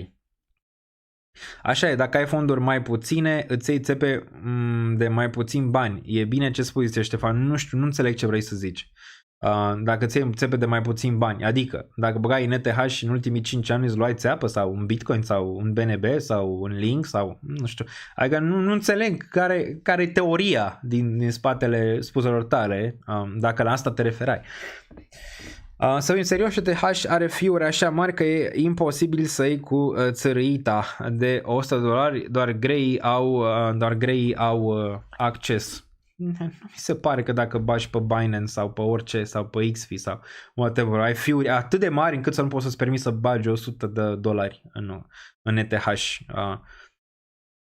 Sincer, mai vezi un alt coincid anul acesta? Mai crezi în acele X-uri? Da, cred în ceva X-uri la un moment dat. Niciodată n-am fost în fantasme să zic 50.000 de X, dar cred că putem vedea pe altcoin-uri de performanțe la un moment dat. Acum rămâne de văzut când. Trebuie să avem și o stabilitate un pic după alegeri. Sunt cele mai mari șanse pentru a vedea ceva în ce privește altcoin-urile și trebuie să mai vedem dobânzile să mai scadă un pic. Dar cred că la un moment dat vor performa și ele, nu toate. Așa aproximă undeva la 30-40% din piața de altcoin-uri că vor performa de data asta. Dar nu trebuie să ai nevoie de toate să performeze din portofoliu. Dacă ai două care performează foarte, foarte bine, e suficient. Bun. Am aflat de cripto în 2022, vara, am reușit să acumulez până acum aproximativ 15k înalt, cel mai mult FED, forță cât sunt jos, dacă urcă greu de acumulat. Exact, mulți nu înțeleg asta. Mulți nu înțeleg că odată ce asta or să urce din nou, mai ales cele importante, o să fie din ce în ce mai greu să le acumulezi, cum a fost și la Bitcoin, să le acumulezi sau la acțiuni sau la Nvidia sau la orice. Când erau jos era foarte ușor, acum mai acumulează Nvidia, ia cu pâine de la Nvidia, adică ce să mai acumulezi Nvidia la 3 trilioane? Nu mai e ce să mai acumulezi. Dacă acumulezi Nvidia aici, o acumulezi pentru următorii, nu știu, încă 5-10 ani. Dar nu poți să mai ai să zici că Nvidia se duce la 50 de trilioane de dolari în următorii 10 ani. Știi? Asta e problema. Și la fel cu SUI, vezi? Când ele încep să urce, acum îți pui întrebări. Bă, de ce n-am acumulat SUI când era sub $1? Acum SUI s-a dus la $2. Mai acumulez SUI acum. Asta e, vezi? Acum zici, bă, mai acumulez, mai să duce mai sus, să duce mai sus. Când era sub $1, asta sub $1 o perioadă. Multe luni de zile în care puteai să pui sume mici, bă, se întâmpla. Sau Palantir, uite, da, Palantir care are 43. Palantir încă e slab, încă e mic. Încă e mic pentru ce poate Palantir. Adică Palantir ar fi ceva care aș mai băga în Palantir. USD face breakout, imediat intrăm pe el. Hai pe Bubbles, intrăm Alina pe Bubbles imediat. Ai zis foarte, foarte bine, hai să intrăm în pâine direct să vedem ce se întâmplă aici. Ne uităm și pe calendarul economic. Încep și earnings-urile la bănci vineri. Ne uităm un pic și pe asta, se deschide sezonul de earnings-uri, care din nou poate să aibă un impact și ăsta, mai ales până la final de lună. O să avem și giganții care vin să raporteze pentru trimestrul precedent. O încetinire acolo ar fi o problemă. Până acum n-am avut încetinire pe partea de earnings, pe încasări. Bun, hai să ne uităm aici la overview. Ne uităm pe cripto. Nu vedem top 100, FTT-ul care a murit, până la urmă n-a murit, încă e în top 100. Îl vedem aici minus 9%, 10,9%. Astăzi Tau decent, dacă Tau sau ce sub 250 aș fi cumpărător. Momentan prea sus, aș vrea un dip mai sănătos aici pe Tau. Dar cred că Tau la un moment dat va trece de 1000, 2000 cel mai probabil. Bitensor și sunt doi pe AI foarte, foarte mari. Bitensor și Fetch care poate să facă chiar ceva. Desigur mai avem și în România pe Humans, dar ei sunt mai mici și trebuie să vină puternic. În prima fază trebuie să intre în top 200 ca să aibă ceva vizibilitate. Dar la nivel mare doar Tau și doar Tau ăsta și cu Fetch ce poate să performeze pe AI. Desigur Nier nu este chiar 100% AI, dar și ăsta ar mai putea avea aici ceva. Sau Daniel, vreau să acumulez moneda Leo, la ce niveluri facem primul vai? Mulțumesc, aici din 2020 până la final ce Max Evol. Ne uităm, imediat o să facem și super chat-uri, dar întâi facem măcar un overview să vedem ce se întâmplă cu piața, în timp ce Bitcoin pică în continuare, deci că e un pic aici ca un cuțit, îl vedem, 61.444, facem analiză mai în detaliu și pentru BTC aici imediat. Bun, când ne uităm, Bonk minus 3,7, W aici minus 4, Arbitrum minus 2,4, PIF minus 4 aici, TIA nu se regăsește deloc din nou sub 5. Pe TIA, da, încă nu renunță la TIA, cred că la un moment dat va avea o performanță, dacă se duce sub zona de 3,5 va fi cumpărător din nou aici pe TIA. N-am mai făcut niciun fel de mutare pe cumpărare sau vânzare în momentul de față, doar ce sunt în pending ca probabil majoritatea investitorilor. Vreau să văd ce se întâmplă și care e direcția pieței mai departe, ca să nu fiu prins fără niciun fel de lichiditate în caz că piața face o surpriză să duce din nou în zona de jos și vedem din nou minime pe altcoin-uri. Bun, Atom aici 2,5, 4,26 până când urcă înapoi peste 6, 2, nimic foarte relevant. UIF pare că pierde și el aici din putere meme coinurile de 5,8. Chainlink-ul m-ar interesa, de exemplu Chainlink din nou un caz destul de interesant. Orice sub 10, dacă ai, să zicem, încredere long term și am în Chainlink, e de acumulat. Orice sub 10. Hai că, să zicem, 8, 7, 6, 5, 4, irelevant, ok?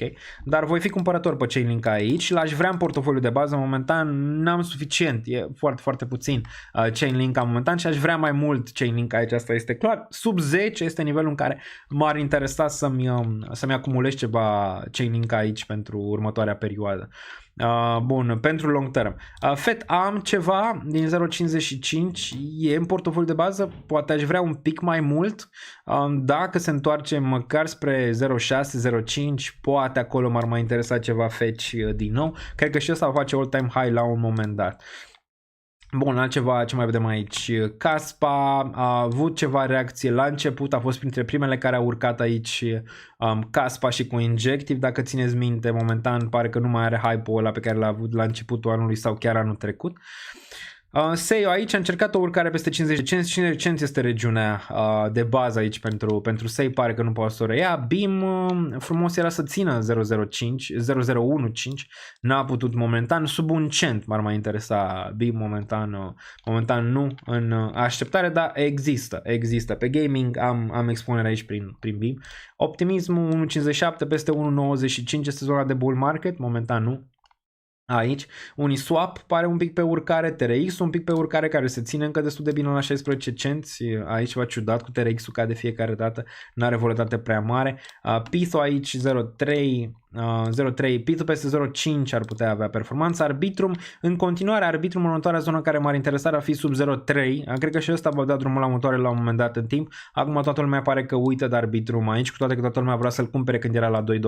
Probabil undeva spre 2025 la început probabil va da și Arbitrum drumul la motoare, dar înainte n-ar fi exclus deloc un 0,3 aici pentru Arbitrum. 0,3 până în 3-4 dolari ar fi destul de bine, de performanță destul de bună pentru Arbitrum overall. Aero care intră în top 100 undeva la 5,7, ce mai vedem? Teta aici undeva la 1,25, peste 1,65 Teta, trebuie să țină măcar $1 Teta aici pentru a nu intra din nou în zona de bere. Momentan pare că acumulează peste zona aia de bere. Agent, poate sunteți fani, sub zona de 2,5 ar putea fi cât de cât ceva relevant pentru Agent aici, mult prea sus, nu m-aș arunca. Aptos și ăsta s-a ținut bine, $9, Aptos acolo, Sui, scoate un pic capul, nu e rău. Nu e rău, dar am deja și Sui, am deja și Solana, nu mă mai interesează încă un layer 1, dar Aptos probabil strong, la un moment dat probabil va performa și ăsta peste 20, când își va face dumblau și reacumularea sub 10, cel mai probabil. Ar fi interesant pentru Aptos 6, 5, cam ar fi zonele, dacă se mai întoarce pe acolo. Dacă aveți răbdare. AAV stabil, 140, îmi pare bine să văd că e stabil aici AAV-le, din nou un long term play acolo lângă Chainlink ar putea fi și pe ăsta l-aș vrea pe termen lung, dacă s-ar mai întoarce sub 100 din nou aș fi buyer aici pentru AAV, cred că ulterior va răzbi și ulterior vom vedea 500, 1000, poate chiar mai mult pentru AAV, la fel și pentru Chainlink, probabil înapoi la all time high, 50 plus la un moment dat. Destul de probabil aici pentru Chainlink cu timpul. Bun. Altceva, nu știu dacă mai vedem aici. Doge, un pic pe urcare, 0,10 aici pentru Doge. Doge a fost mâncat de celelalte meme coinuri, deoarece au venit puternic din spate și Doge a fost uitat, gen Neiro. Aici, First Neiro on Ethereum, cred că un alt cățel sau ceva. Deci l-au mâncat pe Doge. Alți câini l-au mâncat pe Doge. N-au avut niciun fel de lichiditate în zona de Doge, deoarece old. E vechiuț. Ondo minus 2,8, 0,66, real de assets bun și m-ar interesa și Ondo dacă s-ar duce sub 0,4. Am zis, momentan nu mă apropii de Ondo aici. Nivelul ăsta, dacă sub 0,4 și îmi dă acolo, bine, dacă nu, rămân și fără Ondo, nu e niciun fel de problemă, am eu suficiente expuneri, nu am nevoie neapărat de Ondo, dar sub 0,4 ar putea fi o zonă interesantă pentru Ondo. Ce mai vedem? Cam atât aici în top 100. De salut și eu, Mr. Ali Cobra. Pică, da. Pică, înapoi aici în 61.350. Bitcoin trebuie să țină nivelul ăsta verde de aici, 60.800, dacă se întoarce. Știți că era teoria aia, nu știu dacă v-am zis-o vouă sau pe Patreon, era teoria în care, da, poți să ai reacție aici, pe care o așteptam de pe live, a venit, poți să ai să nu ții regiunea asta, să vii, dar să ții 60.800, adică să nu vii înapoi în regiunea de 60.000, să-ți pună un maxim aici, un minim în urcare în regiunea asta și apoi săptămâna viitoare să ai urcare aici pentru Bitcoin, înapoi în range-urile astea superioare. Aș putea înțelege și asta. Ce n-aș putea înțelege aici? Ca Bitcoin să ducă din 160.000, adică acolo ar fi destul de negativ pentru BTC, sau să închidă un weekly pe aici prin zona asta sau prin 60.800, adică ar fi nasol, orice ai zice aici, ar fi nasol. Bun, ne întoarcem. Giga nu mai e pump, e dump, îl vedem la minus 10, MOG, pare că meme-coinurile și ele în sfârșit pică aici, în afară de Baby Doge. Baby Doge care arată bine și când l-am analizat ieri la Mega Market Update pe Patreon, Baby Doge se ține. SPX-ul care a făcut 15.000 de X-uri la rând aici, a ajuns la capitalizarea 456 de milioane, nu știu, vreo 7.000 la asta cred că a făcut, vedem, da, 4.900 acum. 4.900 aici de când s-a listat. Problema cu asta e că e foarte greu să știi care va performa, ok? Zici, mamă, câți bani se fac din meme-coinuri? Da, dar trebuie să stai pe ele, trebuie să ai 100-500 de meme-coinuri în care trebuie să bagi bani și poate unul nimerești pe SPX, dar pe restul numai de alea care se duc la zero și atunci nu este ceva excelent pentru tine. Asta e problema cu ele. Cu meme-coinurile. Turbo aici îl vedem la 00171, Aleo, Miu, ZK-ul, 12 cenți pare că din nou retestează, probabil vom analiza un pic mai târziu, pare că retestează din nou regiunea asta. Din nou, dacă se întoarce sub 10, voi fi cumpărător pentru ZK Sync. Dacă ceva pe layer 2 ar putea veni cu ceva fresh, este acest ZK Sync. De asta îl și acumulez, l-am așteptat o perioadă, momentan încerc să formez o poziție în nivelul ăsta 10, 8 cenți în ceea ce privește ZK Sync. Dacă se întoarce din nou în bottom, din nou probabil voi fi buyer în ceea ce privește Zeke Sync, cu target desigur acel 10x în ceea ce privește Zeke Sync, adică undeva $1. La fel și Ethena. Dacă am momentan la Ethena prețul mediu 30 de cenți, poate îl scad în 25-20 de cenți. Rămâne de văzut dacă mai pică Ethena. Targetul ar fi $2, adică acel 10x. Acolo desigur intră în sfera aia în care high risk, high reward, ok? Și pe ZK, și pe Ethena, și pe toate celelalte. Adică spre portofoliu de risc. Ok, dacă n-ai risc, nu poți să ai nici gain-urile respective care ar putea veni într-un potențial altcoin season pentru ZK, pentru Ethena, pentru Unsui, pentru toate astea de care am mai vorbit până acum.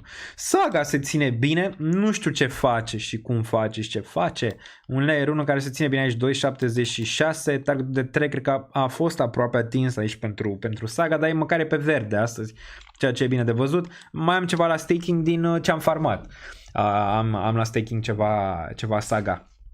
Aici de cumpărat n-am cumpărat, dar am multe pe care le-am farmat. Apropo de farmat, aveți aici Scroll pe care îl puteți farma pe Binance Launchpad și desigur o să fie și în pre-market. Ăștia de la Binance au băgat ceva ce se numește pre-market, în care poți transformezi în pre-market și apoi se listează pe spot.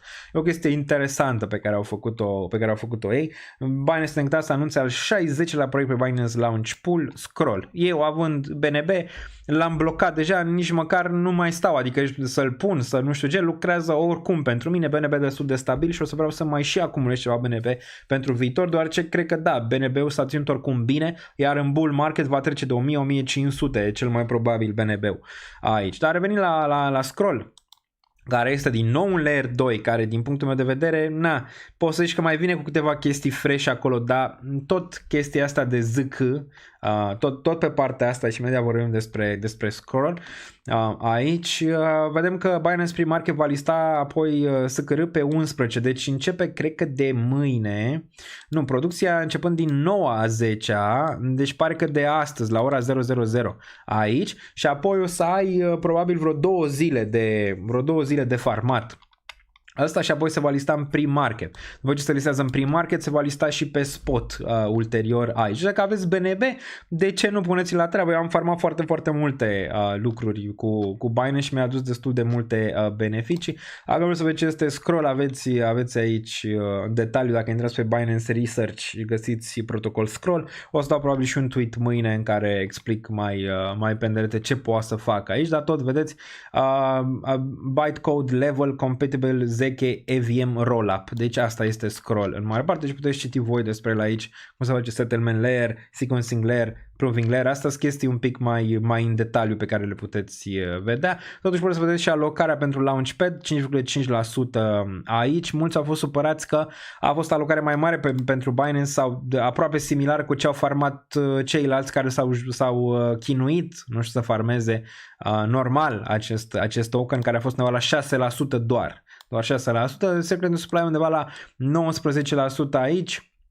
Prețul rămâne de văzut, trebuie să mai mă uit un pic pe Tokenomics ca să am o idee în ceea ce privește prețul, dar având în vedere că are 190 de milioane, am putea vedea poate spre $1 și ceva, cel mai probabil, acest preț aici pentru Scroll. Cam pe acolo ar putea fi. Undeva peste 200 de milioane s-ar putea lista ăsta, dar rămâne de văzut. Dar aveți aici ăsta proiectul. Bun, revenind la Bubbles, ce mai vedem? Mai vedem ceva sau nu mai vedem? OSAC aici vine, ce mai AXL-ul? AXL-ul dacă se întoarce în 30 de cenți voi mai adăuga similar cu ENA sau altele, deoarece îmi place, pe bridge-uri n-am nimic prea mult, am decât axelar aici, n-am rune și o țin pe ăsta, ok, o țin pe axelar. 0, avem 3.96 aici, layer 0, sub 2.5 am zis, ar fi interesant ăsta layer 0, că mă tot întrebați de el. S-a ținut binișor până acum ce e. Dar suntem și top 300 și ne uităm și imediat și la acțiuni să vedem ce se întâmplă și pe ele. Bun, a venit FOMC Minutes ceva, imediat ne uităm. Mai nu uităm să vedem dacă e ceva pe FOMC, dar nu cred. Ne uităm, analizăm imediat. Ia să vedem. Dacă a venit ceva, vreo știre pe partea de minutes, dar nu prea ar avea, adică știm tot cam ce s-a discutat pe acolo. Ia să vedem. FOMC minutes. Almost all confident inflation is sliding to 2. Adică toți participanții consideră din comitetul FOMC că vom vedea inflația la 2. We all know what that means with regards to the outlook for inflation. Almost all participants indicated that they had gained greater confidence that inflation was moving sustainably towards 2%. Deci majoritatea cred că inflația se duce spre 2. Vedem mâine. Imediat intrăm și în teoria asta, dacă inflația pică sau nu. Participants cited various factors that were likely to put continuing downwards pressure on inflation. This include the further modest slowing in real GDP, bla bla bla. Nimic din ce nu știm aici. Nimic din ce nu știm, adică nu pare o non-știre momentan, altceva. Show Fed considerably more divided over size of rate cut. Asta ar putea fi ceva aici. Sunt un pic divizați în ceea ce ar putea vedea tăierea de dobândă poate pentru viitor, nu? Un pic diviziune aici, dar normal să fie, ce-i drept. Minutes from Jumbo rate cut FOMC meeting, sustainability majority several few bla bla bla. Some officials would have preferred quarter point cut. Câțiva n-ar fi vrut 0,5, ar fi vrut 0,25. Dar eu cred că a tăiat bine 0,5, cel puțin după, post, poți să-ți dai seama că așa a fost. Deci nimic care să aibă un impact pe care l-am avut. Nu știu pe acțiuni dacă s-a întâmplat ceva, dar n-ar fi trebuit să aibă un impact major partea de FOMC minutes momentan. Putem vedea și pe acțiune. Aici putem PLTR-ul. Aș fi vrut să am mai mult. Doar atât vreau să zic. Aș fi vrut să am mai mult. Acum nu știu dacă e momentul să mai adaug, dar aș vrea să am mai mult. N-am vândut nimic PLTR. Cred că ulterior va atinge target de 103 în timp. Aici NIO crește un pic. Nasdaq cu reacție bună aici pentru Nasdaq. Reacție bună după FOMC, chiar e în urcare. Dacă ne uităm pe 4 ore, chiar în urcare. Bitcoin face invers momentan. Nu știu, probabil ceva, din nou, probleme din alte zone. Piața trebuie să scadă agresiv de acum înainte pentru a oferi într-un final 10-20x. Sunt monede care cu nume mari care dacă fac un 3-5x deja sunt gigantice, mă refer la cele noi. Cum vezi asta? Păi deja a picat. De exemplu, dacă te uiți la Ethena, a picat destul de mult, adică 20 de cenți pentru Ethena e suficient, a zice, pentru că ulterior să facă 10x-ul. Adică nu, dacă te uiți la Axelar același lucru sau dacă te uiți la altele. Îți pare că au picat suficient de mult. Pentru a putea face gain-urile alea înapoi și extra. Acum dacă te uiți la SUI și a picat, s-a dus în 50 de cenți, nu? A fost 49 de cenți și pe urmă s-a dus în $2 după. Deci cred că e suficient, numai că trebuie să balanceze un pic piața. Dar o teorie bună. Bun. Deci Nasdaq-ul arată bine, S&P-ul arată bine. Cât de cât a recuperat imediat, vedem aici pe 4 ore. A avut o tentativă, a făcut all-time high-ul aici, se poate observa, all-time high, și a avut o mică pullback, poate pe FOMC și imediat a recuperat, se poate vedea aici. Cred că asta a fost candela FOMC-ului până în 76 și a recuperat imediat, ceea ce e bine. Bitcoin nu e problematic, în continuare Bitcoin nu este problematic. Aici manipulare, nemanipulare, rămâne de văzut, dar e problematic, adică asta. Această inversiune între cele două. Hai să continuăm, că mai avem un pic aici pe Bubble și ne întoarcem imediat. Pe Bubbles avem APU, avem Degen, pe urcare Sun aici care nu se rasă, Sun Dog un pic crește, scade aici, minus 1,2. Altceva, uite, PAL, știu că erați fan la un dat PAL AI, minus 7,8 și cam atât. Hai să vedem și pe S&P, ne uităm și pe S&P 500, imediat ne uităm. S&P-ul cam așa arată, Microsoft 0,64 aici, Apple 1,29, Google, auzisem ceva probleme parcă cu Google, de asta și pică. Nvidia 131 stă bine, AVGO, Broadcom stă un pic mai bine decât Nvidia azi. Financials pe verde, JP Morgan, băncile pare că vor avea earnings-urile bune. Apropo de earnings-uri, putem să vedem aici pe data de 11, dacă facem un zoom in, avem JP Morgan-ul aici, avem Wells Fargo, avem BlackRock, ok, putem să observăm. Deci destul de bine pe 11 care este vineri, deci vineri avem ceva puternic aici. Apoi săptămâna viitoare nu știu dacă avem ceva neapărat. Bank of America din nou pe 15, 17, avem pe urmă Walmart de Mexico, asta nu mi se pare interesant. 19 pe urmă săptămâna viitoare nimic. La final pe urmă probabil o să avem ceva, dar nu cred că mai merge asta aici. La final de săptămână pe urmă mai avem American Express pe 18. Deci încep ușor aici earnings-urile. Dar în mare parte ne uităm acum la final de săptămână și pare, după cum arată piața, pare că vor ieși bine, doar ce pe verde. Toată partea de bănci aici destul de bine. Pare că vor avea earnings-uri bune și ar trebui să aibă earnings-uri bune. N-ar avea de ce să n-aibă. Desigur vom vedea și împrumuturile bancare cum merg și mai multe chestii. Deci e importantă partea asta de raportări financiare, partea de bănci, deoarece vom vedea și cum stau creditările și multe alte chestii care ne poate duce cu gândul cum va arăta și earnings-urile pentru companii vreo săptămână jumate, 2 mai târziu. Piața vor bună în afară de Google aici, care știu că am să o problemă, nu mai țin minte exact ce, poate îmi spuneți voi pe chat dacă v-ați uitat în detaliu. Amazon 1,29, Tesla un pic suferă aici 243. Mult în joc. Tesla la fel ca și cripto. Dacă nu câștigă Trump o să avem probleme, deoarece Elon Musk a fost acolo lângă Trump. Deci dacă va pierde, îți dai seama că îl vor nenoroci ăsta și probabil îl vor băga pe la pârnaie cumva. Nu zic că n-a făcut el ceva, dar acum chiar îl vor găsi.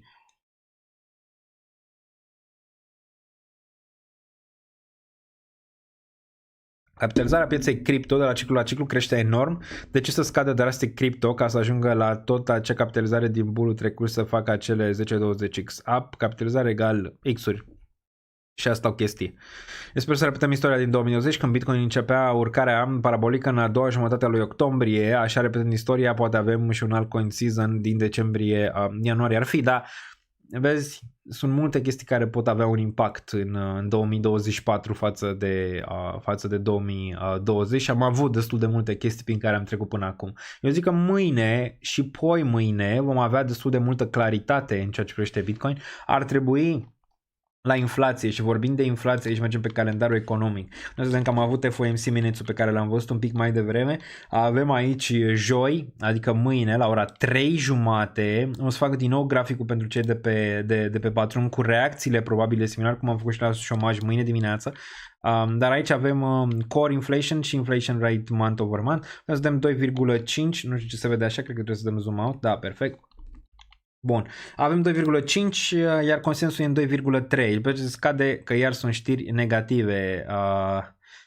Lovește tornado Hurricane Florida USA. Am văzut și asta nu cred că are un impact asupra cripto, nu? Dacă lovește acel, nu știu, ciclon, nu? E și în Europa o mică parte din furtuna, cred că Milton pare, sau poate confund eu, trebuia să ajungă și în Olanda astăzi, dar pare că a ocolit, s-a dus mai mult pe Belgia decât pe Olanda, foarte, foarte bine. Dar știu că e ciclon ceva prin SUA, au făcut aia evacuare din Miami, din Florida, din toate zonele alea, din Tampa, tot au plecat din zonele respective. Dar da, revenind la inflație, ne vedem aici consensul în 2,3, dar trecut am avut 2,5 aici. Cred că vom vedea 2,3. Da, cred că vom vedea 2,3. Nu cred că vom vedea mai mult. Poate un maxim 2,4. Ar fi sperietor 2,4? N-aș zice. Mai important este corul aici. Corul care în consens e 3,2. Trebuie neapărat să vedem în consens 3,2. Că dacă vedem 3,3, 3,4 ar fi o problemă. Ar fi o problemă aici, deoarece n-ar mai tăia, probabil dacă vedem un 3,4 la core. Nu mai este de 3,5. Nu va mai tăia Jerome Powell luna viitoare, deoarece crește inflația și se uită foarte, foarte mult la asta. Desigur vom mai avea vineri PPI-ul, care și ăsta e important aici să nu urce prea mult. Consensul 0,1 trebuie să rămână acolo. Un PPI la 0,3 cu un core undeva în 3,4 ar fi problematic pentru o tăiere aici, deoarece inflația face bounce, ceea ce Jerome Powell n-ar vrea să vadă. Okay? Michigan Consumer nu cred că o să fie aici, nu o să aibă niciun impact asupra deciziei lui Jerome Powell din noiembrie. Cred că mai vedem până la următoarea ședință FOMC. Când e? Ia să ne uităm aici. din noiembrie. Cred că e după alegeri, nu? FOMC calendar. Ia să ne uităm. Când este, avem în noiembrie, pe 7, nu? Pe 7 noiembrie, imediat după alegeri. Wow! Ce o să fie săptămâna aia, măcelul de pe lume? Pregătiți-vă! Pregătiți-vă că o să avem live-uri după live-uri în noiembrie, o să înceapă bubuiala rapid în noiembrie. Avem, da, pe 6 cred că e, pe 6 noiembrie, pe 6, de orice e miercurea de obicei, n-are cum să fie pe 7. E pe 6 noiembrie și apoi 17-18 decembrie, cel puțin aici văd eu. Alegerile sunt pe 5. Pe 5, dar probabil vom avea claritate pe 6. Deci 6 noiembrie o să fie bombă cu ceas. O să fie bombă cu ceas. Vedem dacă putem bate cei 4.000 de pe 4.300 cred că au fost pe live, dar trebuie, uite aici. Putem să vedem când au fost și ultimele 17-18, 6-7-6, doar ce este într-o miercuri. Ar trebui să vedem. Nordis în insolvență lovește BTC Down. Posibil să-și fi pus banii aia pe acolo. Dar da, să e bubuială aici. 6-7. Nu știu când e următoarea șomajul. Când e șomaj? Ia stai așa. Ia să ne uităm un pic aici pe șomaj. Când e următoarea zonă pe șomaj. Ia stai 2 secunde să ne uităm pe luna viitoare. Next month. Imediat. Să vedem ce urmează. Să vedem ce ar putea urma aici. Avem pe 1 non-farm payroll și unemployment. Deci începem primele 5-6 zile din noiembrie o să fie bubuială totală. Avem non-farm payroll sus și unemployment rate-ul pe 1. Deci de pe 1 se începe bubuiala aici. Apoi avem pe 5 alegerile prezidențiale aici, nu? Dar pe 6 de ce nu e? Pe 7. Opa, stai așa că acum e joi. Nu mă nebuni. Este joi.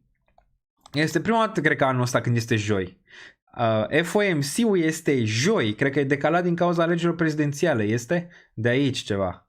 Ar trebui. Că altfel n-ar avea de ce să fie joi. Până acum a fost miercuri, vezi? Ce Thursday, November 7. Foarte interesant. Ați mai văzut FOMC joi? Băi, nu cred că am mai văzut de multă vreme FOMC joi. A mai fost vreodată FOMC joi? Poate sunt nebun, dar miercuri e. Clar, vom avea live și joi. Joi și, dacă e să o luăm așa, marți, vom avea live. Asta este clar. Miercuri și joi, cel mai probabil aici. Cred că 3 live-uri la rând vor fi aici. Dar împreună nu cred că facem, că asta e vinerea. Deci aici clar o să fie bubuiala din bubuială. Doar ce pare că este joi. Cred că e decalat de la alegeri ceva. Deci noiembrie o să fie volatil ca naiba aici. De asta am vrea poate Bitcoin luna asta să închidă și el măcar în 64.000 aici, în regiunea asta. Volatilitate mare la început de noiembrie, dar hai să rămânem măcar ancorați la ce se întâmplă aici înainte. Deci mai vedem un unemployment. Deci ce vedem până atunci? Vedem inflația de mâine. Dacă ea nu urcă, mare probabilitate ca Jerome Powell să dea 25 de puncte de bază în următoarea ședință. Non-farm, vedem ce se întâmplă aici cu unemployment. Nu cred că înainte de alegeri vor avea un impact prea mare aici. Te iertăm și dacă o să sar peste live-ul de miercuri. Da, improbabil. Cred că o să facem multe. Sperăm ca bubuiala să vină în sus. Exact, sperăm să vină în sus. Dar volatilitate o să avem. Adică e destul de clar. Mai ales aici în incertitudinea asta politică, în care probabil se va schimba de la oră la oră și vom vedea acea hartă că se va schimba pro-Trump, pro-Kamala, pro-Trump, pro-Kamala. O să vezi sus jos. Asta e volatilitatea. În final, dacă câștigă Trump și vedem chestiile decente și vedem încă o tăiere, ar trebui, în mod normal, și asta cred momentan, că Bitcoin ar trebui să facă breakout în sus, adică să spargă all-time high-ul în noiembrie. Chiar să spargă. Dacă nu îl spargi în octombrie, ar trebui în noiembrie, după alegeri și după ce se mai taie o dobândă de Jerome Powell, ar trebui să vezi până la finalul lunii noiembrie, ar trebui să vezi all-time high. Poate asta așteaptă piața de cripto, așteaptă să vadă dacă este Trump și dacă este Trump, lucrurile vor ieși destul de bine după. Doar ce acum este incertitudine. Ar avea sens cât de cât. Bun, deci asta, ne uităm mâine să vedem non-farm-ul pentru a vedea ce se întâmplă. Intrați pe Discord, aveți link-ul jos, dați pledge follow pe Patreon, intrați pe Twitter, mă găsiți Real Daniel Niță, dați follow și la pagina Crypto aici, tot de pe Twitter, deoarece acolo vedeți în timp real ce se întâmplă, poate eu nu postez, dar de obicei postez chestiile astea. Intrați pe toate astea pentru a ține ochii mâine, deoarece cred că aici mâine din nou vom avea o decizie în ceea ce privește Bitcoin. Dacă inflația vine ok, cel puțin asta aș aproxima, hai să ne întoarcem pe luna asta, aici. Dacă inflația vine ok, unde eram, aici ar trebui să fie, non-farm payroll lăsam trecut, FOMC minutes, aici, bun. Dacă core-ul vine la 3,2 și inflația vine la 2,3, eu cred că Bitcoin probabil va crește. Dacă pică inflația și o vedem la 2,2 sau la 2,1 și vedem core-ul în picaj și mai mult. Dacă o să crească inflația, o să fie negativ, pentru că nu o să mai taie dobânda și piața așteaptă tăierea de dobândă și atunci o să fie destul de negativ Bitcoin. Okay? Deci dacă inflația rămâne stabilă, ar trebui Bitcoin, ca și analiză, să pună un bottom în range-ul ăsta noaptea, asta rămâne de văzut. Vedem dacă mai se întâmplă ceva între Israel și Iran. Pare că într-un fel s-au înțeles. Am văzut că Netanyahu, Bibi, a vorbit cu Biden un pic mai devreme. Pare că nu vor mai lovi atât de rău Iranul. Iranul a amenințat că dacă se întâmplă 1000 de rachete vor zbula spre Israel. Deci nu cred că momentan va avea un impact, dar e posibil în noaptea asta, după cum arată, să încerci din nou un 60.800 pentru BTC. Teoria ar fi 60.800 aici noaptea asta și mâine pump în inflație. Pump nu știu, probabil înapoi ar fi frumos 62.4, 62.9 dacă inflația vine bine. Dacă inflația vine rău, n-am dus. Okay? Ne-am dus înapoi în range-ul ăsta, că inflația vine rău. 57.000, 56.000, rămâne de văzut aici pentru BTC. Moment important, săptămâna asta foarte importantă pentru BTC aici. Vedem ce se întâmplă după, dar săptămâna asta ai vrea măcar închidere 62.9, măcar aici ai vrea, măcar aici, măcar. Monthly după ce trecuse pe verde, acum din nou este pe roșu aici, octombrie, în care aveam așteptări, toată lumea din clip avea așteptări pentru octombrie. În 63.5 ar trebui măcar peste regiunea asta. Kamala sau Trump, BTC tot all-time high va face? Da, dar probabil Kamala se va desfășura un pic diferit față de cum se va desfășura cu Trump, cel puțin. Cam asta ar fi ideea, un pic mai greu, un pic mai greu. Nu zic că nu se întâmplă, ulterior va face Bitcoin all-time high. Bun, vedem China, ați văzut, China au venit cu stimulus, cu stimulare economică, vorbeam la început de live. Am văzut candela aia bună pentru Bitcoin imediat după și apoi acum investitorii nu prea știu, deoarece nu au fost destul de clari cei din China cum se va desfășura și cât va fi acest stimulent. Mulți au fost dezamăgiți și pare că piața bursieră din China a luat un dip masiv ieri și azi, ceea ce din nou nu arată bine până când vedem claritate în Asia. Asia contează foarte, foarte mult. China pare că este în declin economic. Asta la nivel global nu arată bine. De asta și fac un stimulent de genul ăsta pentru a nu duce China în prăpastie. Dacă o duce în prăpastie, e nasol pentru toată economia planetară. Asta ca să știți. Dar pare că încep de vreme cu aceste stimulente și le-au fost aduse bine, deoarece înseamnă că intră lichiditate din piața asiatică și în piațele astea europene, mai devreme sau mai târziu.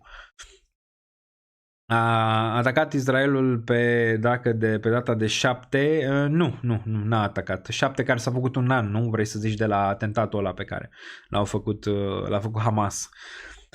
Bun, salută, la ce oră aflăm inflația? La ora 3:30 ora României, cu o oră înainte să deschidă bursa americană mâine.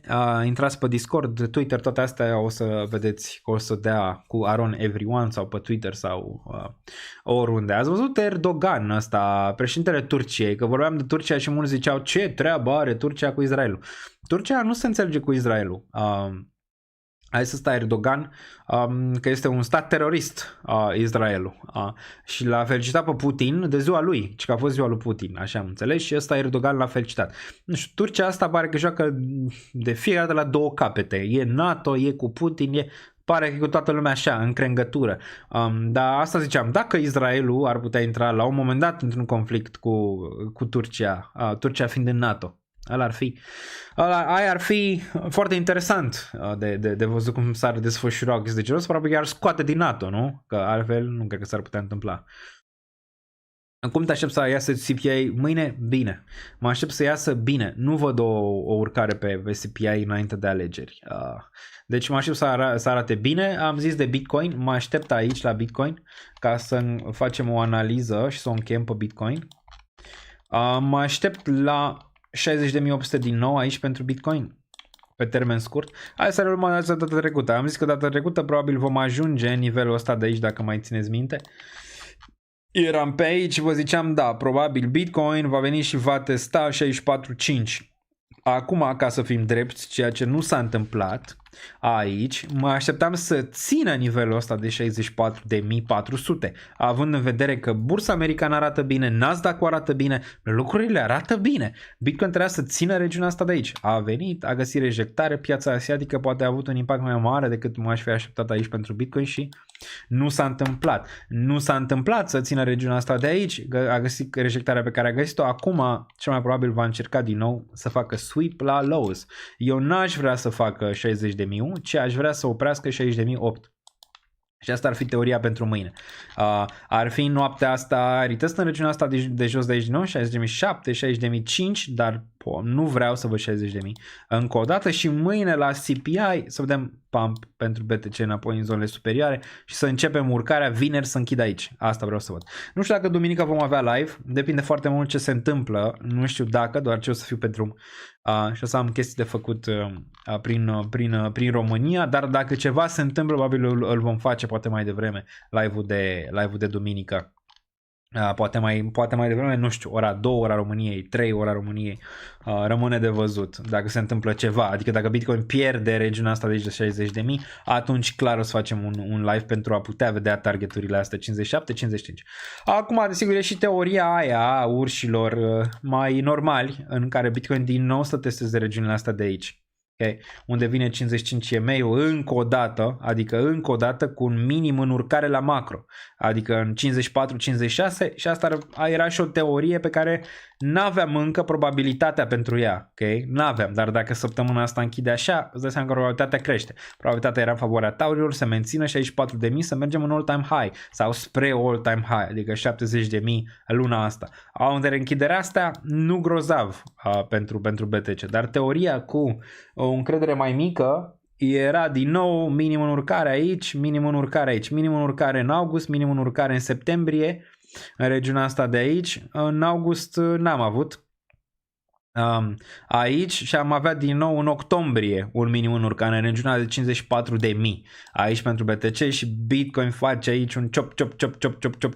Cred totuși că până în noiembrie ieșim din range-ul ăsta, doar ce Bitcoin stă de 7 luni aproape, cam ăla e maximum pe care l-a stat în trecut. Mulți compară regiuni cu regiuni, regiunea asta pare un pic originală, deoarece ultima oară când a făcut asta a fost pe aici în 2018 când venea și era într-un bear în range-ul ăsta și venea după un pump exagerat, adică venea după un all-time high aici, de-abia apoi ți-a făcut acest lateral aici câteva luni de zile bune până când a picat în range-ul ăsta. Am mai stat aici, asta nu poți să-l numești neapărat lateral, deoarece ți-a făcut deja crash-ul aici după câteva luni de zile, 4 luni, crash ți-a făcut.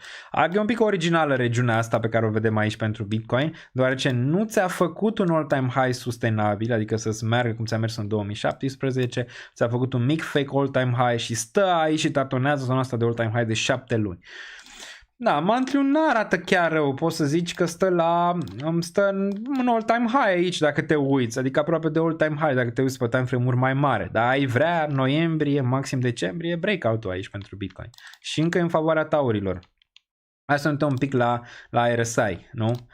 De fapt, hai la MACD, că asta mi se pare mult mai relevant, care din nou aici ți-a dat senzația că vrea, asemenea cum a făcut AAVE cross-ul, pare că momentan mai repede îți face ceva de genul ăsta înainte și în sfârșit vine pe minus înainte ca să-ți facă mutarea în zona de sus.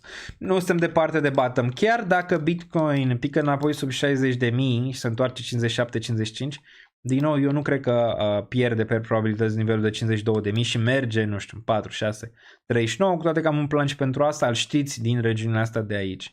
ok, în care ziceam că da, am plan pentru regiunea asta, nu cred că se întâmplă. La fel și aici, dacă mergem înapoi în 55 EMA, o să am plan pentru range-urile astea, din nou nu cred că se întâmplă. Adică cred că vedem aici, cred că vedem range-ul ăsta și de-abia apoi din nou iarăși bounce în 55 EMA cu în sfârșit stocasticul care merge pe negativ, pe negativ aici, după o lungă perioadă. Bun, altceva, da, asta, tot pe MACD, avem aici o perioadă lungă în care MACD-ul pe histogramă ți-a stat pe roșu, lungă, cam ar fi istorică dacă ar mai ține 2 luni, n-am mai văzut, adică n-am mai văzut nici pe bear aici, cred că e similar cu zona asta de bear din 2018, în care a avut atât de mult histograma pe roșu aici în ceea ce privește Bitcoin. RSI-ul, ai fi vrut să țină SMA 14 după ce atâtea luni de zile ți-a urcat peste, acum ai fi vrut să țină nivelul ăsta aici, dar asta e importantă săptămâna asta.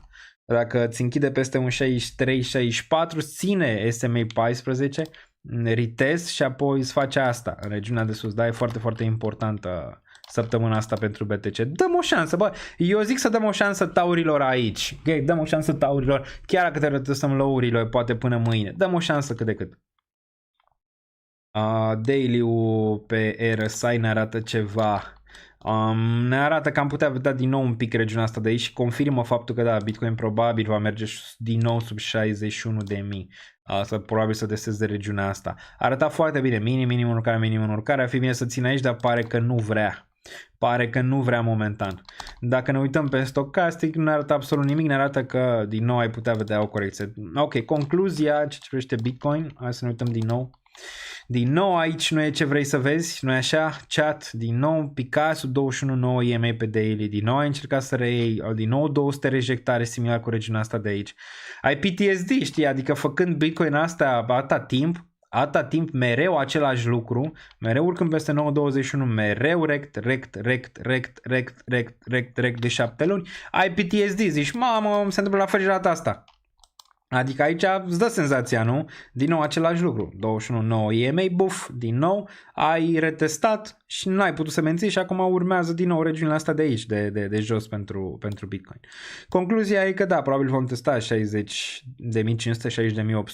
60.800 până mâine. Mă aștept să reziste regiunea respectivă de aici și să încercăm un minim în urcare în range-ul ăsta, fără să testăm regiunea de 60.000. De aici și mâine în CPI mă aștept la un bounce în ceea ce privește Bitcoin, dacă CPI vine bine și mă aștept să vină bine, ok, de aici. Atunci ai putea vedea poate și un minim în urcare la RSI și ar fi lucrurile decente, dar trebuie să țină, să ții respirație aici, să țină nivelul ăsta de 200 moving average și apoi să faci minim în urcare, cum am zis mai devreme. Hai să facem alt grafic ca să arate mai bine. Aici, bun, da, asta. Bun, ziceam așa, minim în urcare, aici, nu știu, în zona asta de aici și apoi bam, nivelurile astea superioare până la final de săptămână și ar fi perfect, ar fi ce ai vrea să vezi. SUI spre 1.35, ne uităm imediat dacă SUI este spre 1.35 sau nu, deci concluzia ați înțeles-o, da? În ce privește analiza tehnică, nivelul ăsta îl așteptăm în curând, în noaptea asta sau poate chiar mai devreme după cum arată de noaptea asta, nivelul ăsta de aici. Vedem dacă ține, sperăm să țină pe analiză și apoi putem vedea un bounce mâine la inflație. Dacă nu se întâmplă altceva, nu știu, aici, în legătură cu Bitcoin. Azi și dominanța, deja 2 ore și 4 minute, a avea all-time high lejer. Așa zic și eu mai devreme sau mai târziu. Dominanța ce ne arată aici? Ne arată ceva, ne uităm și la OST.D imediat. Dominanța ne arată că da, Bitcoin va continua să cadă, deoarece știm foarte bine, când Bitcoin urcă, dominanța urcă, când Bitcoin scade, dominanța scade. Aici probabil vom vedea din nou 57.7 și bounce. Din nou teoria probabil retestez spre lower aici, mai devreme sau mai târziu pentru Bitcoin și bounce, cel puțin asta ar fi teoria pe dominanță. Daily a schimbat ceva aici în ceea ce privește dominanța, îți spune maxim în scădere, dar nu e suficient. Vrei să vezi picaj măcar sub 57.6 ca să zici fake out și apoi ne întoarcem în zonele de jos. Pic bearish dominanța aici, dar e normal având în vedere că Bitcoin e pe cădere. Veți MACD la monthly. Da, nu știu dacă arată prea fenomenal MACD-ul la monthly, dacă la asta te referi la Bitcoin, știu ce zici. Știu ce zici, dacă te referi la ăsta. Pe 2 luni arată încă bine, pe monthly arată cam așa. Arată că ar vrea să facă cross. Dar știm foarte bine că nu primul cross neapărat e cel atât de relevant pe Bitcoin mereu sau prima încercare pe care ai văzut-o și aici în 2021 și apoi ți-a făcut a doua și apoi a făcut cross. Adică ceva similar mă aștept și de la ăsta să facă, după cum ai avut și aici, același lucru mă aștept la un moment dat încă o zonă de bounce, dacă te referi la acest MACD. RSI-ul și el pot să fiu un pic îngrijorat în ce privește RSI-ul pe monthly, pe Bitcoin, iar stocasticul e în regiunea superioară aici pe BTC. Dar dai cezarul ce cezarul, adică price action încă ți arată bine aici pentru Bitcoin. Ești încă destul de aproape de all-time high. Patriarhule, ce fumez că vreau și eu? Dacă te referi la mine, am mai explicat. Nu fumez, nu iau droguri. Ok? Dacă poate mulți, poate voi e greu să credeți.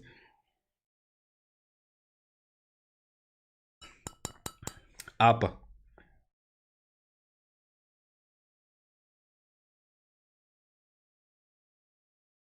Drogurile te distrug. Bun. Și nu recomand nimănui. Bun. Da, uite, Dalvos, cu care m-am întâlnit azi la BTC Conf, zice că au băgat hanorace în sfârșit. Da, vreau să-mi iau hanorac, știi, de la BTC Conf, ăsta e de acum 2 ani. L-am și pe ăla de anul trecut pe undeva, dar n-aveau. Nu știu dacă ajung în ziua 2 mâine, nu e improbabil, deoarece am chestii de făcut, deci nu cred. Bun, Dalvos, i-am și mie unul, când ne mai întâlnim, mi-l dai. Bun. Da, pare că nu era vorba de mine pe chat, nu? Bun, pregătiți-vă de shorts, începe războiul Israel. Vedem, sperăm să nu, că dacă începeți dai seama că orice analiză tehnică se duce naiba la zero, deoarece n-ai ce să faci în momentele de genul. Ok, pe SUI, ne uităm și pe SUI imediat, aveți puțin răbdare că ajungem și la SUI. Momentan trebuie să terminăm cu partea asta de Bitcoin. Aveți și pe ETH, care multă lume zice ce mai ne face ETH-ul. Băi, eu aș vrea să ducă mai jos, sincer să vă zic, dar nu știu neapărat dacă îl vedem și când zic mai jos, aș vrea să întoarcă nivelurile astea de aici. Gen până în 1500-1600. Aș vrea. Adică să fac o formațiune de 2019 aici. ETH bine să pe Perpetual. Nu știu dacă are rost să ne uităm pe Perpetual. Ne uităm pe Bitfinex. Bun, și facem așa.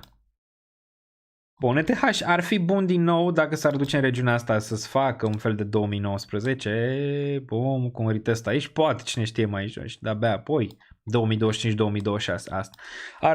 Ar deruta pe mulți ce e drept și și-ar pune mulți semne de întrebare, nu? În legătură cu toată piața cripto dacă ETH s-ar întoarce aici. Dar pentru mine personal nu m-ar deruta și chiar aș acumula în continuare la prețuri foarte, foarte bune dacă mi-ar da prețurile astea de aici ETH. Știu că mulți dintre voi, unii băliți la un ETH la 1500. Din nou, deoarece aici știu că nu s-a acumulat prea mult ETH, ok? În regiunea asta 1100-1500, unde era regiunea, chiar poate 2000, unde era regiunea de bear market aici. Dar ETH încă peste regiunea de 2000, nu poți să zici încă că este bearish, chiar dacă ți acumulează aici ETH și încă 6 luni, adică dacă stai aici încă 6 luni, nu poți să zici că este bearish până când nu pică sub 2000. O chestie sub 2000, atunci poți să zici ok, aici orice e posibil până nivelul 2000 chiar pentru BTC. Dar până atunci teoria ar fi că se mișcă un pic mai lent față de ciclurile precedente, dar ți-a făcut deja mutare și acum ți acumulează range-ul ăsta de peste bear market, peste regiunea de bear market. Dar poate nu cât ai fi vrut, adică ai fi vrut peste all-time high, să turce peste all-time high, să acumuleze aici și apoi să-ți facă din nou mutare în range-urile superioare. Bun, ETH dacă merge sub 2000, îți dă seama ce știri vor fi aici. Adică aici nu o să poți să cumperi neapărat ETH din nou, cum nu ai putut să cumperi nici aici, deoarece o să auzi știri cu ETH este tehnologie învechită, nu va mai face absolut nimic, celelalte vor performa mult mai bine. Adică vei auzi multe chestii care nu te vor face să cumperi ETH în range-ul ăsta de aici. Și din nou, ce am recomandat când ETH era și aici, în 2018-2019, când ETH era și aici, când a picat cu FTX, închideți știrile pe momente de genul ăla, închideți tot, deoarece dacă vă uitați la orice, o să vă descurajeze să vă țineți de planul pe care l-ați avea să-l țineți pe ETH. ETH arată așa la macro, nimic nu s-a întâmplat cu ETH, arată așa, un asset în care long term ai vrea să fii investit atâta timp cât ETH nu pică o structură majoră. care ar fi $405. Asta ar fi o structură majoră, sau 457. Unii ar zice poate nivelul ăsta de aici de 758. Astea două niveluri. Dacă ăsta vine aici și face asta, e grav în mare parte, deoarece ca să-ți atingă din nou all-time high-ul va dura ani de zile, adică va dura ani de zile ca să se acumuleze aici, să-ți facă 2030 ca să aducă în regiunile astea pe care vrea tu poate să le vezi în legătură cu ETH. Dar dacă rezistă aici ar fi grozav, oricât ar dura. Dacă vine aici, ok, oricât ar dura. Dacă sparge nivelul ăsta, atunci este o problemă, ok? Atunci este o problemă cu ETH și traiectoria în sus a acestui asset.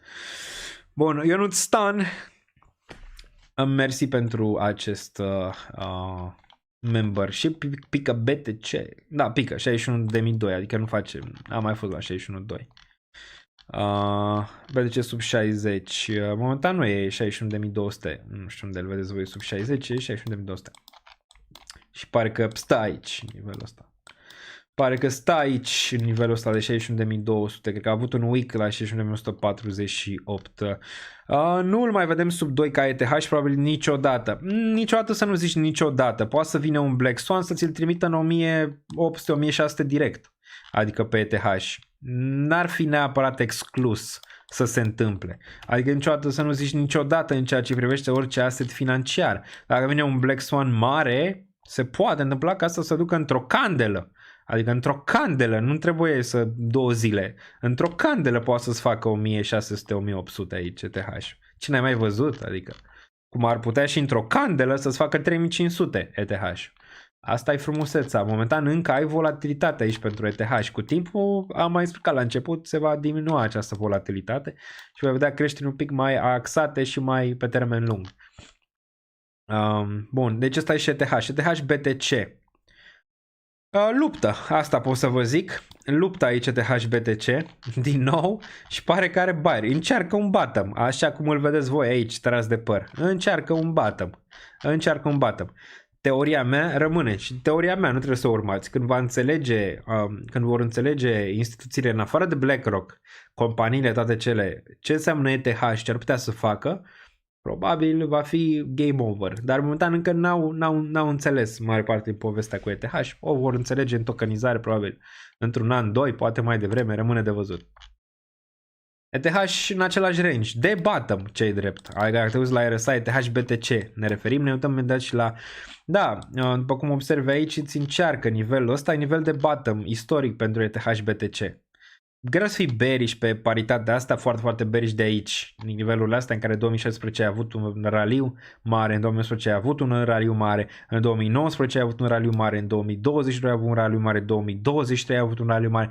În toate zonele în care ai văzut aici, erai spre final. Asta ar duce, uitându-te la ETH BTC, ar duce ca 2025 să fie un an bun. Numai dacă te uiți la asta, uite, 2016 a pus bottom, 2017 altcoin season, 2018 aici, final de bear market cu dublu subsol, august și decembrie, 2019 raliu pentru altcoinuri, dar și pentru toată piața, 2019 subsolul final aici pentru ETH BTC, 2020-2021 manie, 2022 bottom-ul, ok? 2022 bottom-ul aici. Știi foarte bine ce s-a întâmplat. 2023 știm foarte bine că a mers foarte, foarte bine după aici. 2023 la final din nou bottom și a mers în sus, 2024 la început. 2024 la final din nou bottom. Ceea ce ar duce în teoria că 2025 ar trebui să fie din nou pe probabilități, după ce am văzut aici, nu știu, aproape în 2026 facem 10 ani, 8 ani de date aici pentru ETH și BTC. Arată teoria că altcoinurile, inclusiv BTC, dar toată piața ar trebui să performeze bine în 2025. După cum arată, ok, ETH BTC. Nu numai la ETH BTC. Aici că 2025 va fi un an bun pentru cripto, ok. Bun, sau chiar finalul de an, dacă observi aici la ETH BTC. Un indicator bun, aici pentru altcoin, dar și pentru toată piața overall de cripto, ETH BTC. Are că e în bottom, asta nu poate să fie decât bine. Nu poate să fie decât bine. Și luptă aici cu volum, ceea ce e bine. Acum bullish o să fiu până 0043 aici. E moment bun să schimb din BTC în ETH. Da, dacă mai ai niște niveluri după.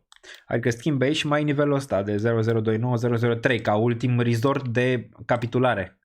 Ai zonele astea două, asta de aici și ăsta, cam atât pentru ele. Adică nu poți să zici, mamă, schimb toți BTC UNTH aici. YOLO, baby! YOLO! Bun, avem și UST.D. Nimic nu mișcă fără UST.D să pice sub regiunea... Nu vrea. Nu vrea și agonia continuă aici. Nu vrea. E 574.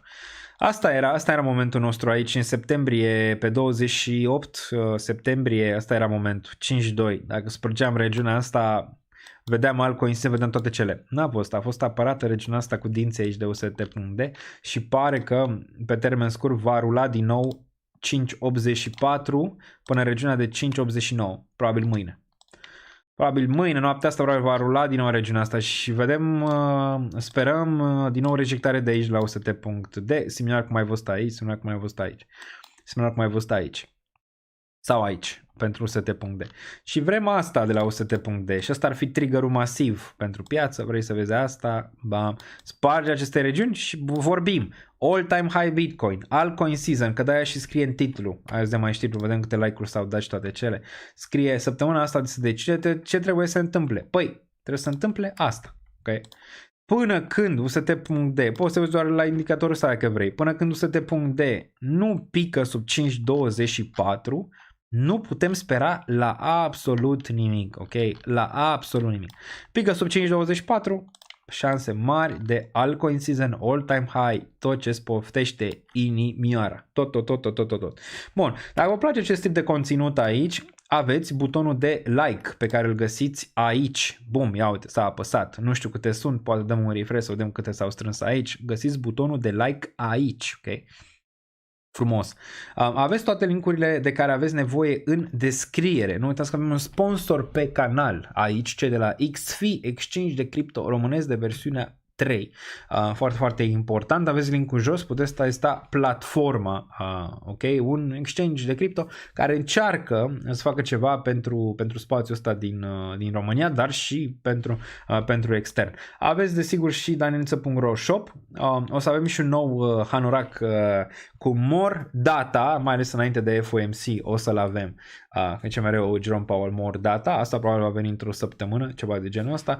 Aveți desigur NordVPN-ul, reducere până la 74% prin linkul ăsta dacă l-apăsați. Aveți Bybit-ul aici, Bybit-ul care acum poți să tranzacționezi și cred că ai, cum îi zice, ai și indici, ceea ce e interesant, vedem dacă poate să reziste asta. Eu îl folosesc pentru futures, ok? Bybit și Binance, ambele le aveți pe amândouă aici. eToro mai mult folosesc pentru ETF-uri, dar aveți și pentru acțiuni. Vedeți că fiurile depinde, spreadurile, toate astea. Fiți foarte, foarte atenți. Binance-ul, desigur, îl aveți și pe la aici, reducere 10%, Ledger, Trezor, tot aveți aici. Desigur aveți și Discord-ul în descriere, aveți toate linkurile, Instagram-ul, găsiți și pe el aici, Twitter, TikTok, tot găsiți aici, ok? Bun, azi dăm un refresh de câte like-uri s-au strâns și mergem imediat mai departe. Imediat. Aproape 900, ceea ce e excelent. Poate ducem într-o 1000, aș aprecia foarte, foarte mult și vă apreciez pe fiecare în parte. Bun, mergem mai departe. Deci 100.de. Asta vrem să vedem. Momentan pare că nu suntem acolo. Asta am vrea să vedem. Din nou, retest aici. Zona asta ar fi fenomenal. Acum titlul este ăsta. Ce trebuie să se întâmple asta? Săptămâna asta se decide, cel puțin așa cred, deoarece multe lucruri care ar putea avea un impact major asupra piețelor, plecând de mâine la inflația simplă, pe urmă la inflația PPI și băncile și toate astea. Și probabil conflictul dintre Israel și Iran se va soluționa într-un fel sau altul ceva săptămâna asta. Deci e o săptămână importantă, plus închiderea de săptămână care trebuie să fie bună. Așa cum e el, Bitcoin aici, trebuie să lupte, să țină 60.000, să închidă peste 63 săptămâna asta. Avem 61.000. În continuare păpicaj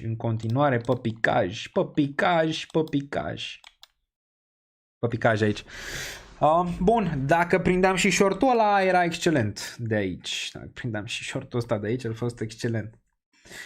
L-am mutat un pic mai sus, prima dată era în 63.5. Hai să vă arăt. Pe Discord. Acum nu cred că mai intră. Cineva oricum mi-a făcut front run la short-ul ăla dinainte. Bun. Da, video l-a luat la 63.731, dar trade-ul, ca să vi-l arăt, cam ăsta era din 64.527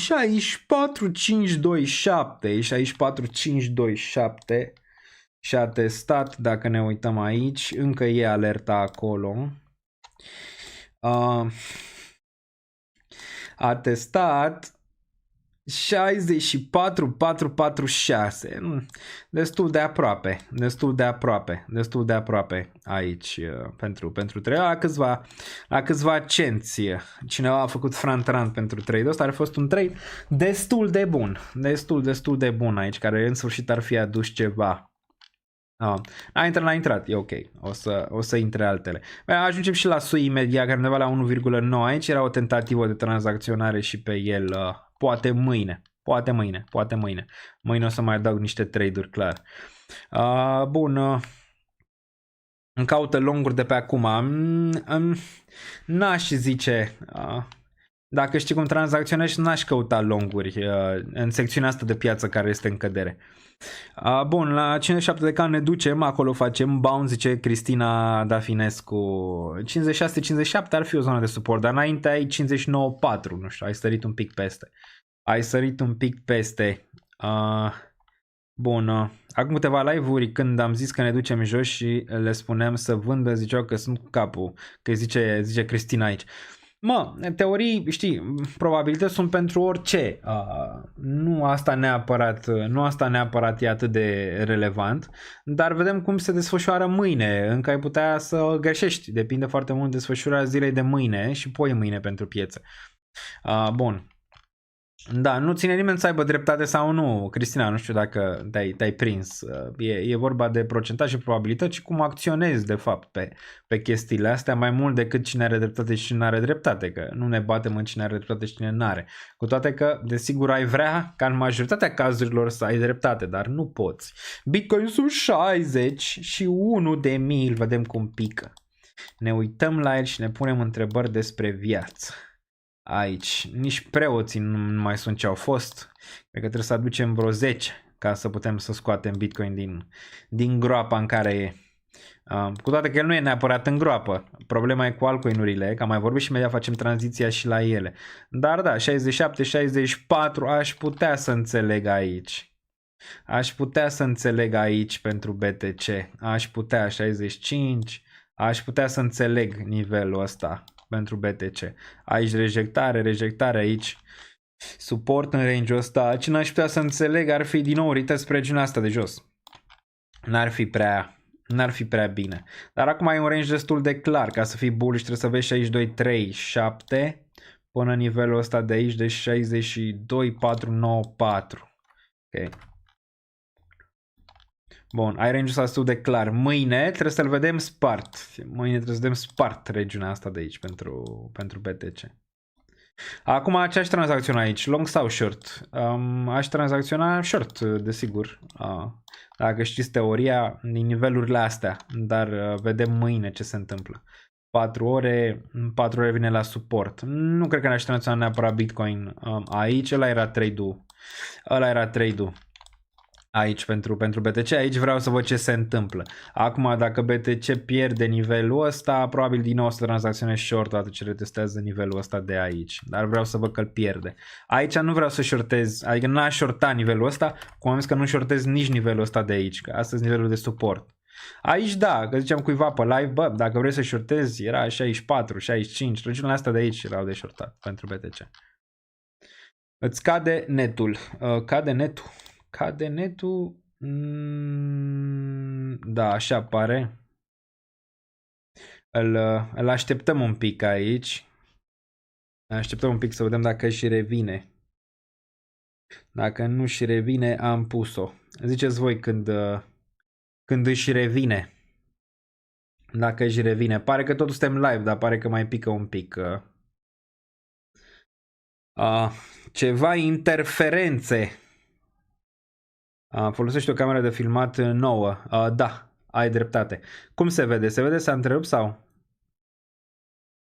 Pică la mine din ce văd aici. Pare că nu e suficient internet. Dacă încercăm să-i băgăm cablu, dacă îi bag cablu pe urmă, un pic mai greu. Asta e așa. Stai 2 secunde.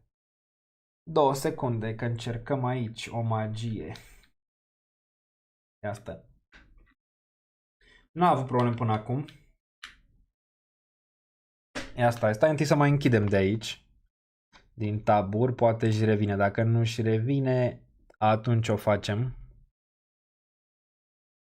US government to auction 4,4 miliarde din Silk Road. Asta ar putea fi o știre de impact pe care ar putea. Să întreb de câte ori te să vezi bine acum. Ok. Auzim dacă rămâne așa. Dacă rămâne așa, nu-i mai băgăm firul. Merge? Dacă merge e ok. Confirmați pe chat că merge. Văd aici încă YouTube is not receiving enough video. Pare că încă e...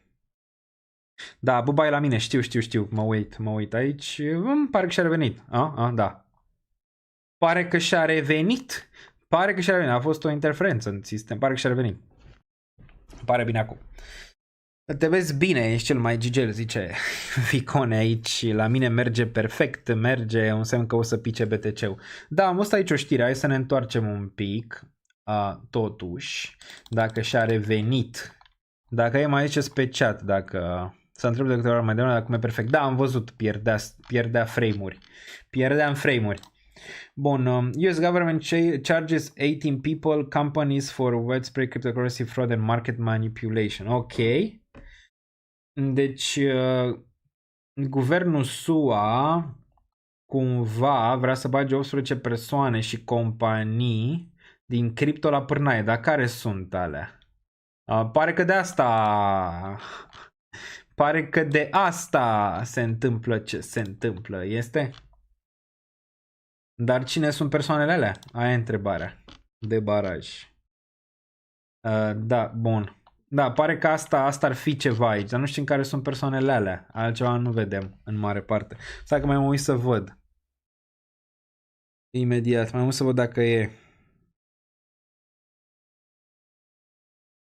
Bun.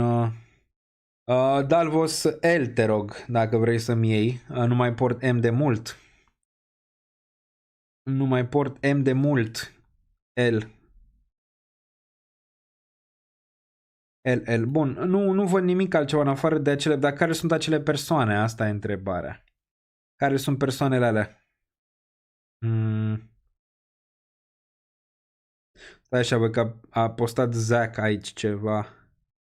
Got bit, ok. Got bit. US charges got bit, Zem Quant, CLS, Global and My Trade. Ok, deci astea sunt. Am înțeles.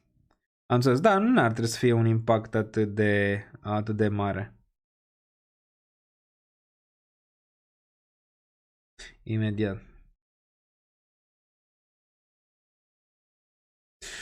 Bun, mergem mai departe, ne mai uităm să vedem dacă, dar pare că asta ar fi știrea și cumpără BlackRock ce vinde America, așa pare.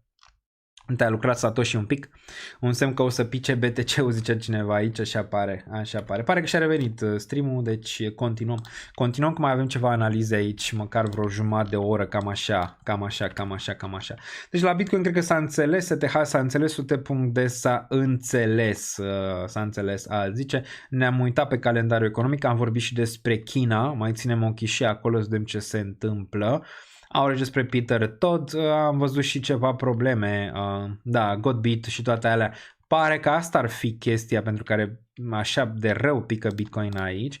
Altcoinurile pare că și ele pică, Hartul vedem că ține totuși un cent, ceea ce este bine de văzut.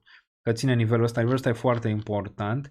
Dia, ORN-ul, am mai vorbit de el la Mega Market Update, aproape să atingă targetul de 0.72 și pe live-ul precedent am vorbit. Probabil un fel de suport în regiunea asta pentru ORN aici, undeva în 0.75.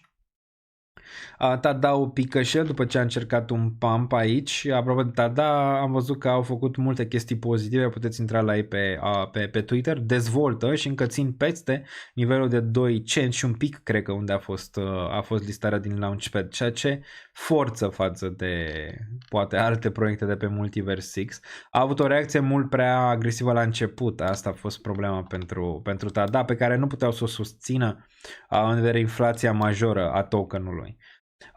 Fetch pică un pic aici, Fetch chiar arată bearish, ziceam Fetch ne-a arătat aici ce ar vrea să facă, adică peste nivelul de 1.57 unde ar fost bullish pentru target la 2, n-a putut.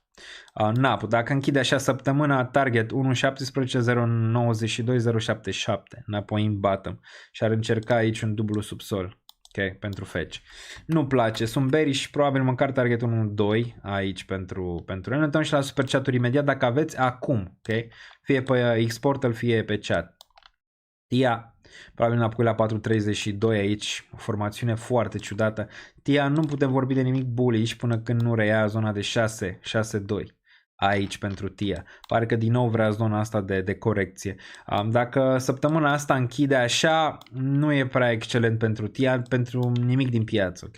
Dacă se închide așa. Pare că altcărurile totuși au ținut mai bine aici decât Bitcoin momentan, se pare. Adică nu atât de rău cât ai fi așteptat. Axelar pare că se va întoarce măcar în 0.55, iar ZK din nou la zona de suport care ar fi 0.11, pe aici pe undeva. Ce ești de DXY? Ne uităm și la DXY imediat. Vorbeam de SUI. SUI am niște targeturi de take profit între 2.63 și nivelul de 3.26, mai repede spre 3.26. Momentan n-am vândut nimic SUI aici.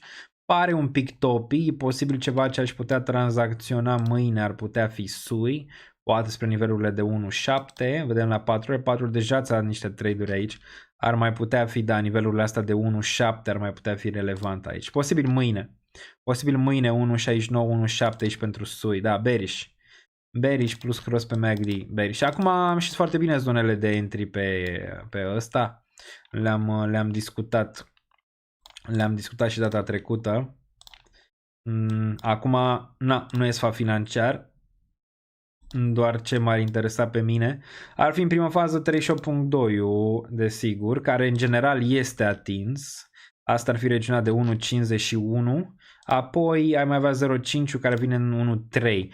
Pentru cei care, să zicem, nu vor să aștepte prea mult și vor neapărat expunere în SUI primară, nu cu toată suma, ar fi regiunea asta 38.2, 0.5. Pentru cei mai conservatori ar fi probabil 61.8 și apoi avea 88.6 și 88.6 aici, da, 78.6 și 88.6, nivelul între 82 și 64, aici ar fi conservator rău de tot. Dar în general ai nivelul ăsta median, 1.10, ai nivelurile un pic mai agresive, 1.31, 1.5 pentru SUI, care probabil le va atinge aici, având în vedere că n-au putut să țină nici data asta zona de aproape de all-time high. Dacă ne uităm pe 4 ore, cam același lucru ți arată că ai putea să vezi închiderea din acest pump pe care l-ai văzut aici pentru SUI și cam îți arată același lucru și indicatorii aici. Bun. S-a întrerupt din nou, dacă s-a întrerupt din nou trebuie să... Nu pare. Îmi pare conexiunea excelentă. Nu, conexiunea pare excelentă, nu cred că... Nu cred. Dă refresh dacă e. Dă refresh, dar nu pare. De la mine pare conexiunea excelentă. Și dacă nu scade, nu iei din punctul meu de vedere, dar dacă iei aici, de exemplu în 1.89, asta trebuie să fii foarte consecvent că ăsta va performa și trebuie să-l ții indiferent că se duce în $1 sau sub după și să ai un plan pentru asta. Nu zic că nu se poate, adică dacă chiar vrei poți să cumperi aici, dar nu de toți banii și cu ideea că dacă se face asta să poți să drămăiești poziția, știți foarte bine. 60.800 pe BTC, da, a venit deja în 60.800.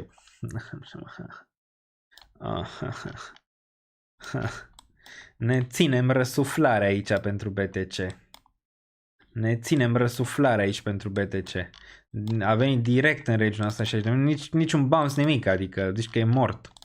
Deci că pică ca un mort aici, dildo. Dildo, dildo. Dildo, ho, ho. Bun. Dacă nu scade, crește. Asta zic și eu. Asta zic și eu. Dacă nu scade, crește. Dar pare că momentan a atins targetul și pare că ține. Și pare că e exact ce am zis. 60.800. Și bounce. Bun. Haide toată lumea pe BTC. Trebuie să țină regiunea asta, că altfel am pus-o. Altfel am pus-o. Bun, 60.800 atins, plecăm la somn, așa pare. Așa pare. Bun, bounce a venit, dar nu știu dacă ține, vedem imediat. Stay tuned. Bun, hai să vedem super chat-urile pe care le-am ratat până acum. Și ce am ratat. Bun, am ratat de la Dalvos, cred că un super chat primar. Bun, imediat mă uit aici pe X-Portal. Pe X-Portal Daniel Niță mă găsiți. Ne uităm imediat. Să vedem dacă mai trăiește X-Portal. Au schimbat un pic niște butoane? Nu, n-au schimbat. Bun, da. Da, zice Dalos că nu l-a găsit pe Sado și la conferința BTC, însă te-am găsit pe tine, a fost superb. Grevitatea libertății crește, toți împreună aici până la final. Much love, Dalvos, mersi. Bun, mai departe, mare dreptate ai pe asta am citit-o. Ionuț Brânzei, membru nou, salutăm pe cei de la Recorder, am răspuns și la asta. Necula Bogdan, mersi, ok. Bun, mai departe. Prima aplicație Tap to Earn de pe Multiverse X, alimentată de tehnologie avansată de minerit, este Ice Open Network. Ce crezi despre asta? Nu prea m-am uitat. Am văzut ceva undeva, dar nu m-am uitat ca să analizez. N-am avut timp, să zic sincer, ok? Nu am avut timp. Bun. Prima aplicație Tap to Earn de pe Multiverse X, alimentată de tehnologie avansată de minerit. Nu m-am interesat, dar mă interesez poate până data viitoare. Fala Network analiză aici și PH-ALA. Hai să ne uităm la PH-ALA. Fala pe OKX. Și mai facem și Palacoinuri imediat că nu plecăm. Bun, nu falafel. E mai mult falafel aici decât Fala Network, dar dacă ne uităm la asta, probabil se va întoarce spre low-uri. Avem câteva zone de target aici. În prima fază probabil se va îndrepta spre 0093, adică sub 10 cenți și va încerca un bounce. Volumul slăbuț față de nivelul ăsta, adică nu prea ai volum deloc aici. Bun, dacă ne uităm, ai zona asta de suport. Dacă ar fi să tranzacționez așa ceva, ar fi, cred că, destul de simplu pentru mine. Aș avea câteva zone. Aici aș vrea să cumpăr între 0,9-0,007. Mi-aș pune din nou sell 1 în 0,16, sell 2 în 0,36. Nu cred că poate mai mult de atât ăsta. Nu cred că poate mai mult. Asta e mai mult de tranzacționare, swing sau orice ai vrea să faci tu aici. Okay. Dar foarte, foarte aproape de nivelul de bounce din nou și cred că din nou va face bounce din 0,093, 0,086, 0,08. Ok, din nivelurile astea de jos. Dar bearish pe termen scurt. Bun, altceva, ce mai avem aici? Fala Network. Sau Daniel, vreau să acumulez moneda Aleo. Aleo la ce nivel primul buy? Bun, pot să zic din perspectiva mea, nu poți să le iei ca un sfat financiar, trebuie să analizezi și tu Aleo USDT pe Gate, nu? Presupun, ia să ne uităm aici. Da, cuțit în cădere, știi? Dacă chiar vrei dacă chiar te-ai analizat-o tu pe asta a plecat din 0,3, adică are deja un 10x, ți-a făcut mai mult de 10x, 20x ți-a făcut, mai mult de 20x la listare. Să intri în așa ceva e complicat. Okay. Ai o regiune foarte agresivă de intrare care ar fi 2.6, 2.65 aici. Seller masiv, înseamnă că cineva ți l-a pompat aici, acum market makerii dau tot înapoi. În moment de genul ăsta nu se termină bine de obicei și de obicei îți închid gap-urile astea, adică până în 30 de cenți. Asta nu înseamnă că se face direct în 30 de cenți. Dai un bounce de aici, iar 5.2, iar asta, pe urmă, iar 1.08, iar bounce de aici, tot așa, până când îți atinge de fapt targetul respectiv. Okay. Dar ăsta ar fi un nivel foarte agresiv aici. Ce aș face, poate aș încerca un buy aici cu ideea că dacă pică sub 2.46, papa, la revedere, mi-au pierderea. Dar ce nu vreau să-l țin pe ăsta până aici. Dacă vreau să-l țin până aici, DCA all the way down, până în regiunea asta, trebuie să ai capital pentru. el. Nu-mi place, adică nu-mi place cum arată Zberiș. Probabil va veni aici, va face bani și ulterior va pierde nivelul și de 2.4 sau ce mai jos. Adică nivelul ăsta de jos, mulți selleri aici. Mulți selleri. Intri în asta, ok? Intri în asta, care asta în niciun caz n-a fost natural aici. Niciun caz, așa ceva.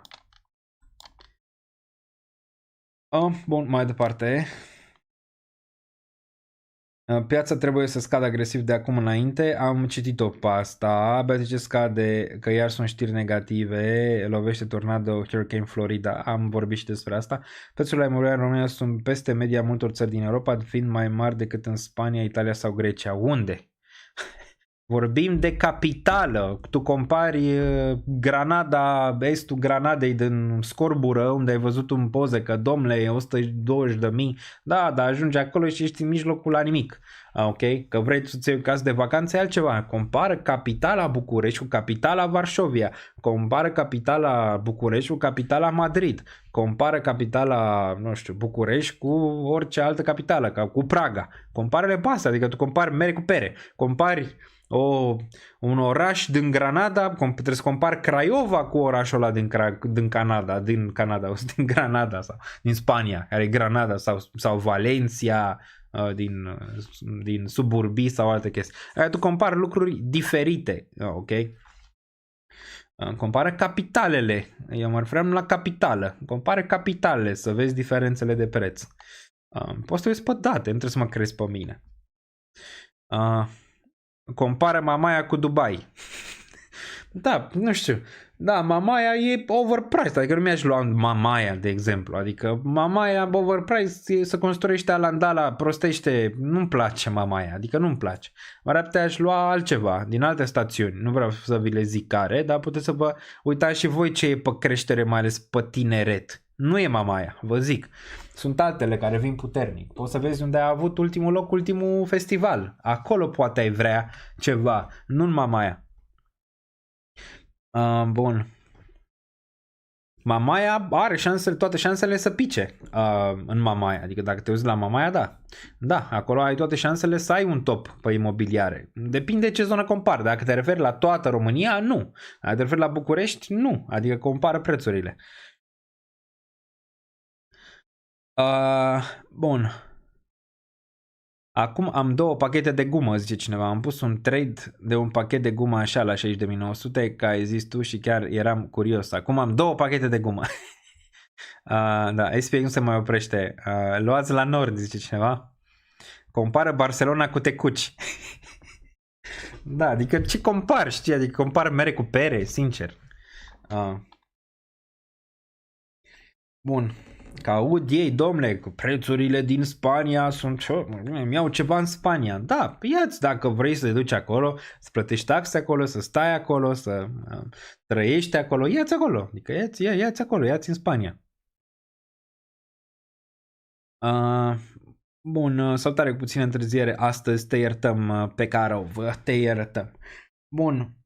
În BG scade, iar susținerea prețurile imobiliare în România sunt peste media multor țări. Văd că sunt 12 like-uri aici. Unde? Păi cum le compari?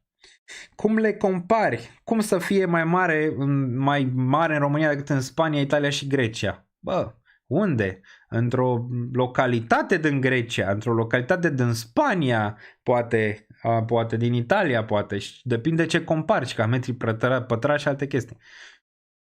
În Cluj casele costă aproape cât în Londra, depinde unde în Cluj, depinde ce vrei să-ți iei, depinde de mulți factori, dar media nu este peste prețurile alea. Media nu este.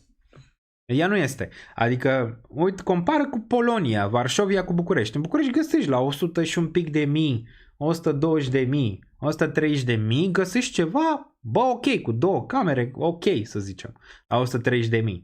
În Varșovia, dacă te duci, sub 250.000,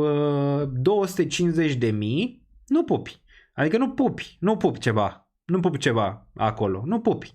250.000 cam pe acolo e în Varșovia. 300.000 depinde. Bun.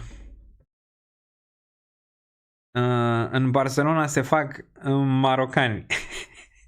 Bun. Nu am fost pe dacă a vorbit un jucător din SUA a decis că se poate vinde BTC 69 de K, vreo 4,4 miliarde. Am discutat un pic despre asta. Acum depinde, pare că se vinde OTC și nu pe spot. Deci n-ar trebui să fie un impact major. Că cineva ar putea să-l cumpere, că de-aia este licitație, nu? Eu luesc în Berlin, prețurile la apartamente sar de 300.000. Asta e prețul de plecare. Ține cont că mulți compară prețul de plecare. Și asta e o altă teorie prostească. În Europa, față de România, prețul de plecare nu este prețul final. Șoc și groază. Numai în România ai 120.000 și zici tu că dai 120.000 și le cu 120.000. Sau lasă cumpărătorul la 115.000. Ea vine în Germania, ea vine în UK, ea vine în Olanda, ea vine în țările astea să vezi preț de plecare 400.000 și de fapt lei cu 450.000, lei cu 460.000, lei cu 460.000, adică îți dai peste. Că trebuie să dai peste. La fel și în Spania, în multe, prețul de plecare e unul și prețul overbid e altul, ok? Bun. Ei long pe sui din zona de 1.7 sau short? Bun, ei nu iau short, nu shortez aici. Aș lua long pe sui. Am vorbit mai devreme. Bun. Ce crezi de psihologie recomanzi pentru trading, gen control emotional? Mersi. Mai multe, câteva sunt în spate aici. Bun. Răspunde lui Red Beats. Nu văd nimic aici ce a zis. Nu văd ce a zis. Dacă îi vedeam, Red ce a zis e asta așa. Unde era? E long pe sui din zona de 1.7 sau short? Long am zis. Am zis long că aș vrea. Mă mut la țară cu cortul la banii ăștia. 300 de K. Prețurile sunt mari. Dar spre osebire de România, dobânzile sunt mici aici. În restul Europei mai civilizate, să zicem. Bun. S-au făcut deja superchats, aproape am ajuns la final de ele. Bun, prețul imobiliar am înțeles aici, depinde ce cauți, cum cauți, în ce localitate cauți, în ce regiune cauți și ce compari. Bun, am ajuns la final cu ele, nu văd nimic altceva aici, înseamnă că putem merge mai departe.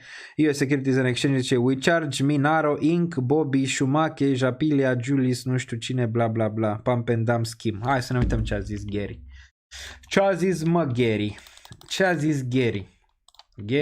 Gary ne veghează. WeCharge, Minero Inc, Bobby Shumake, Jampia and Julius Makiri Genge for their roles in alleged pump and dump schemes that defraud investors out of approximately 8 milioane while generating millions of dollars. Aici, bun, bine, să-i bage, e Gary. Gary, să vii și în România. Poate în România faci treabă mai mare decât au făcut ăștia până acum. Bine, ia-i. Dacă au făcut NRDR, ce înseamnă că trebuie să ia Gary? E bine. Why not? Aici măcar face ceva care să apere utilizatorii, nu? Care au pierdut bani în pump and dump schemes. Bun. We are closely monitoring the impact of Hurricane Milton on investors and capital markets while we continue to monitor the prior impact of Hurricane Helene. Ok, nu știu. Aici. Pare că ceva cu Hurricane Milton e secu. E interesat să ne protejeze până și de uragan. Bun, hai să mergem mai departe, deoarece deja aproape 3 ore, nu știu cum au trecut, dar au trecut rapid. Bun. Mai era ceva aici? Nu cred. Ne întoarcem. BTC-ul a ținut momentan zona reliefată de 60.800, pare că a ținut-o destul de bine, da, 60.860. Vedem de aici ce se întâmplă, sperăm asta să fie bottom-ul, chemați călugării, preoții, ce vreți voi, chemați doar ce asta trebuie să fie bottom-ul, că dacă nu, am pus-o și nu la modul de bine. Bun, hai să vedem ce am mai putea analiza aici. Saga, care s-a ținut bine, Saga, vedem în nivelul de 2.97, avea 3.15 aici pentru Saga, dar ținut bine, atâta timp când menține 2.4, nu poți fi bearish pe Saga aici, cu toate că ai putea, dar nu. Doar ce bine, atâta timp când menține 2.6, nu poți fi bearish, cred că ulterior vom vedea 3 pe Saga, ținut extrem de bine și ăsta va continua probabil în range-ul ăsta mai devreme sau mai târziu. Sunt bullish pe Saga. Ce mai crește? Uniswamp, care da, și ăsta pare spre un bottom mai greoi, dar da, nu ar fi cicitul de jos. Cred că ulterior se va întoarce în 12, binișor. BNB-ul stă bine aici în capitalizare, deoarece avem un nou launch pool de care am vorbit mai devreme. Ce ar mai fi? Ce ar mai fi? Ce ar mai fi? Nu vedem nimic altceva care s-ar ține excelent aici. Total market cap, aveți total 2-ul, azi vedem total 3-ul. Total 3-ul, ne uităm și pe piețele financiare clasice înainte să ieșim. Bun, total 3-ul, nimic fenomenal momentan. Trebuie să urce peste 625, să mențină 625 aici, neapărat, ca suport, ca să dăm ceva. Până atunci încă în lateral mult. Funding rate pe BTC, poate ne uităm data viitoare, S&P all-time high 5100, da, în timp ce Bitcoin face ce face. Oribil, dar asta măcar îți dă încredere că e ceva pe termen scurt. AV aici care se ține bine, atâta timp când menține 130, chiar 118, bine, ulterior probabil mai sus aici pentru AAV. Binișor. Hai să uităm pe Ethena, deoarece până și eu sunt interesat aici de Ethena. 27 de cenți. Am zis când era în regiunea asta aici, dacă ești interesat, în prima fază 30 până în 23 de cenți. Posibil să mai iau ceva Ethena în 23 de cenți dacă se întoarce, orice sub 23, pe urmă vedem, ar fi un target ăsta de aici, 15, 13, 12 pentru Ethena în caz că mai face un minim în scădere. Încă se poate, având în vedere că nu ți-a urcat peste 50 de cenți. 50 de cenți este nivelul în care bottom-ul este confirmat pentru Ethena și apoi putem spera la $1 plus, okay? pentru Ethena aici. Cred că ar putea fi o oportunitate dacă se întoarce spre regiunile astea de jos pentru Ethena. Am deja ceva nou care deja a dat tot înapoi de pe listare, adică nu este și că intri într-un pump deja de 10x aici sau 5-10x pe Ethena, ci intri sub prețul de listare pe Binance, ceea ce asta dă speranțe cât de cât aici pentru Ethena. Bine, îl am pe radar clar aici pe Ethena, inclusiv pe ZK îl mai am pe radar, același lucru. Dacă nu vezi femeile pe cea, nu înseamnă că nu sunt, au fost mai devreme, nu le-ai văzut tu și sunt oricum pe live. Nu te îngrijora. Bun, 11, 5 ar fi probabil bounce din nou din regiunea asta. Unde ar mai interesa din nou regiunea verde, 10, 4 până 9, 6, din nou voi fi buyer aici dacă se întoarce. Dacă se întoarce în range ăsta, din nou voi fi buyer pentru ZK Sync. Din nou consider dacă un layer 2 nou va performa, va fi ZK Sync, deoarece chiar aduce ceva nou aici. De SUI am vorbit, SEI arăta binișor, odată ce a urcat peste 40, n-a putut, targetul era 59 de cenți aici pentru SEI. Momentan n-a putut să ține regiunea aia, posibil să vină spre nivelul de 38 de cenți cu bounce din nou de aici, din zona asta, mâine. Pentru SEI. SEI vrea să țină nivelul ăsta și apoi să-l vezi urcând peste 46 de cenți și pe urmă probabil aia confirmat destul de bună că asta ulterior se va duce spre 69, ceva bun. Not mai trăiește, uite că Not și el este pe radar, dar arată așa, adică v-am zis, nu mă entuziasmez de pump-ul ăsta până când nu-l văd bine peste nivelul de 1-2. Până atunci arată așa, adică aș putea. Aici ar fi o idee și rămâne ideea 0046. De aici aș putea să fac ceva cu Not, chiar dacă intră în range-ul ăsta până într-un cent. Un cent 0001 aici, ok? Dar ăsta ar putea fi nivelul în care aș putea să fac ceva cu Not. Aici nu. Aici nu. Îl aștept. La fel și pe ton îl aștept. Avem a testat regiunea asta, am zis, aici e o zonă agresivă de acumulare pentru ton, cine vrea, dar având în vedere că n-a putut să urce peste 5-9 și acum se întoarce aici, nu-mi dă o încredere prea mare că ăsta e bottom-ul, ci mai degrabă ar putea pune un bottom aici ulterior, în 2.8-2.7 și aș vrea ceva ton aici. Ok, dacă ajunge nivelul ăsta. Bearish, atâta timp când nu rea 5.84, bearish. ARB-ul nici n-are rost să ne uităm până când urcă peste 0.86, aceeași poveste pentru arbitru mai 0.52. N-ai bottom confirmat, dacă te uiți pe weekly, Uite cum arată pe weekly. Că n-ai bată confirmat aici. Ăsta, dacă e bottom, va veni în 50 de cenți, va face bounce și va urca peste 66 și atunci vorbim de bottom. Dar până atunci încă e deschis 30 de cenți aici pentru arbitrum și da, voi mai lua în 30 de cenți. Cam mai ar fi următoarea zonă pentru arbitrum. Dar beri și în continuare până când nu vedem o formațiune cât de bottom. Sau hai să vină înapoi în range-ul ăsta să-mi facă bounce de aici și atunci putem vorbi de bottom pentru arbitrum. Bam, bam, bam, bam. Și apoi putem vorbi de bottom aici pentru el. Dar n-ai confirmare aici. Tonul este bun la conservă. Nu zici rău. Cu toate că nu-mi place peștele. Zic că se mișcă bine. Da, se mișcă bine într-o zonă de acumulare, dacă la asta te referi. Fetch ne-am uitat. Fetch arată rău. Fetch arată rău pentru... Mai ales dacă închide așa săptămâna asta arată rău.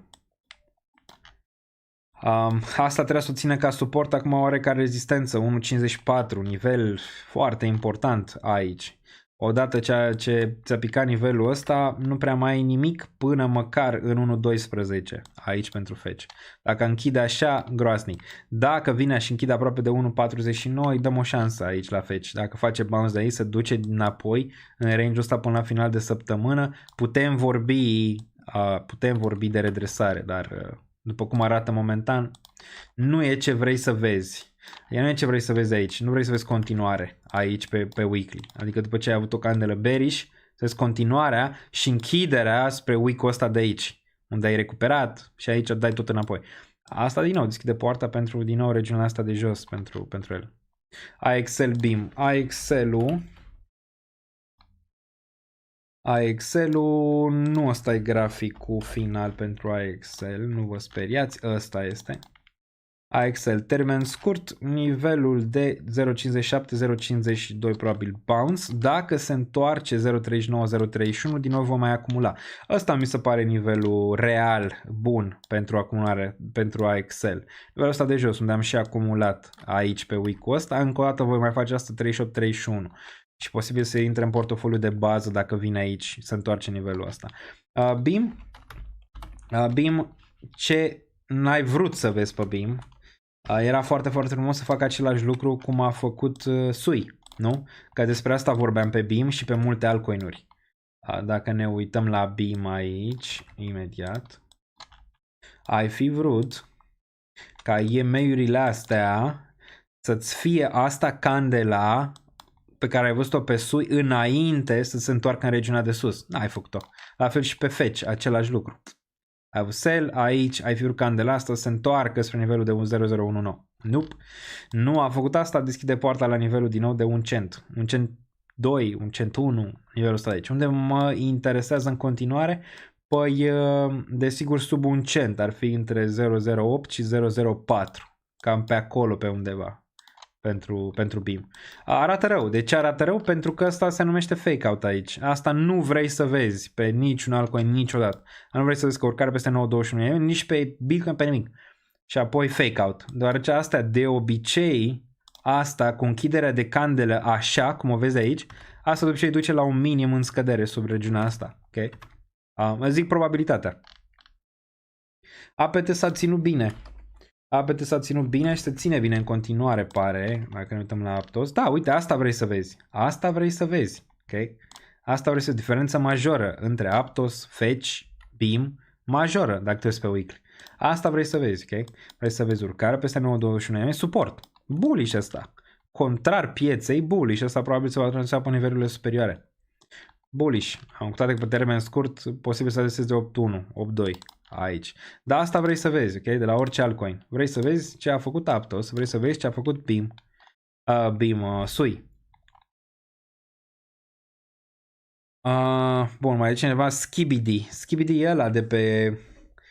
Sunt toți ăștia, nu mileniali, zi, generația Z. Skibidi, din câte știu așa... Era, nu? Când începea în toaletă, nu, în WC-ul și era un cap care se învârtea, cred, și de acolo a plecat mișcarea.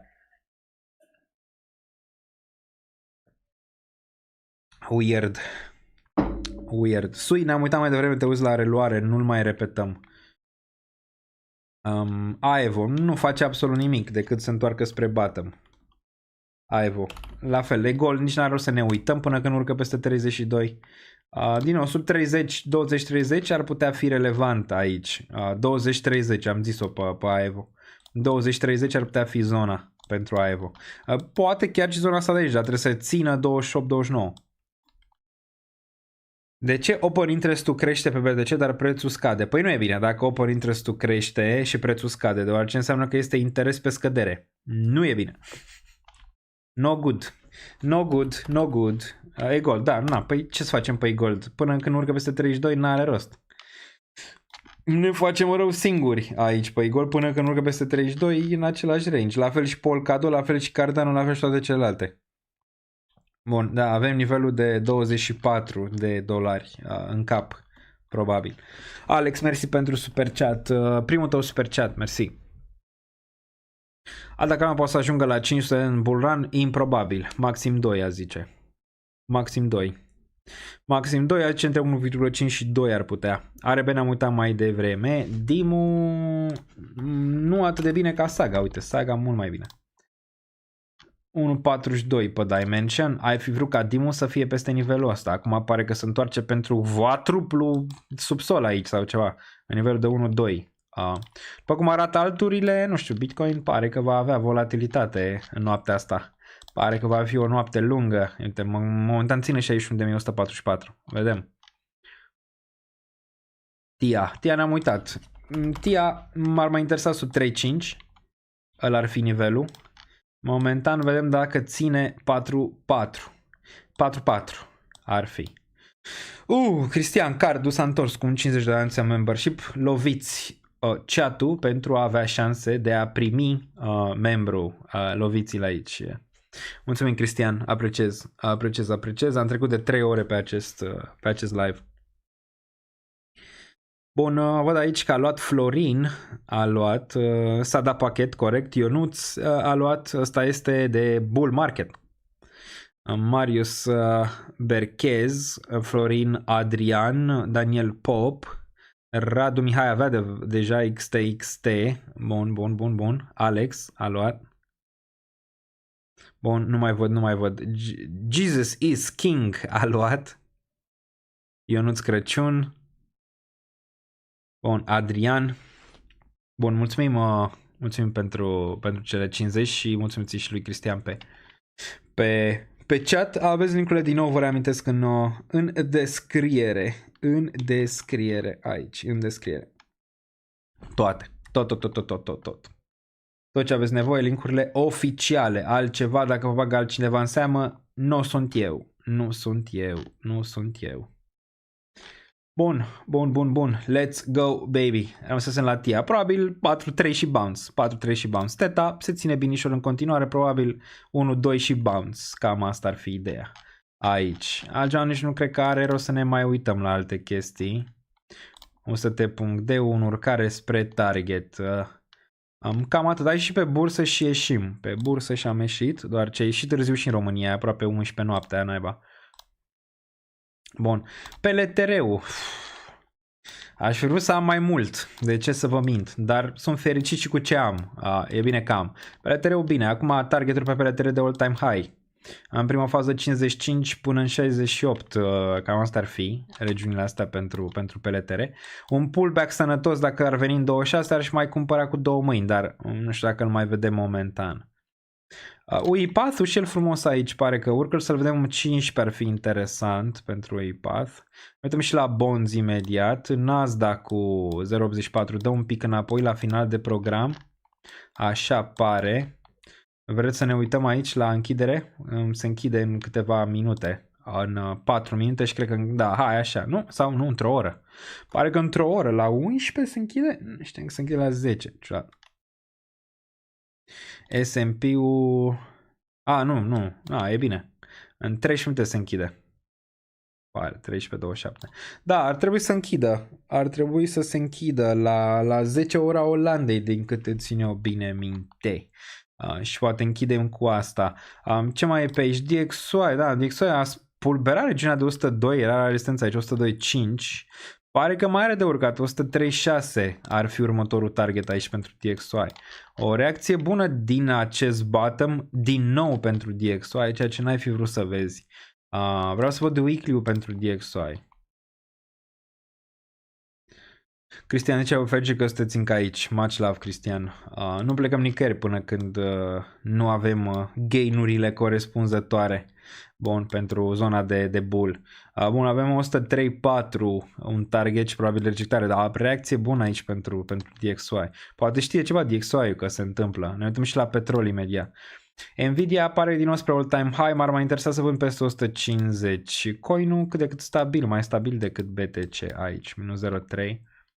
Nimic fenomenal. Aurul, da, ziceam oricum eram bearish pe aur, dacă mai țineți minte, 2605 a atins aici pe aur, pare că ar vrea un pic mai jos, 2583, da, aia e zona de bounce. Weekly-ul m-ar interesa, nu, weekly-ul pare că mai are, da, asta pare universal. E bine pentru economic, aurul dă înapoi, din nou bonzurile urcă și aia acea inversiune care pare că ar continua, ne uităm imediat și pe ea.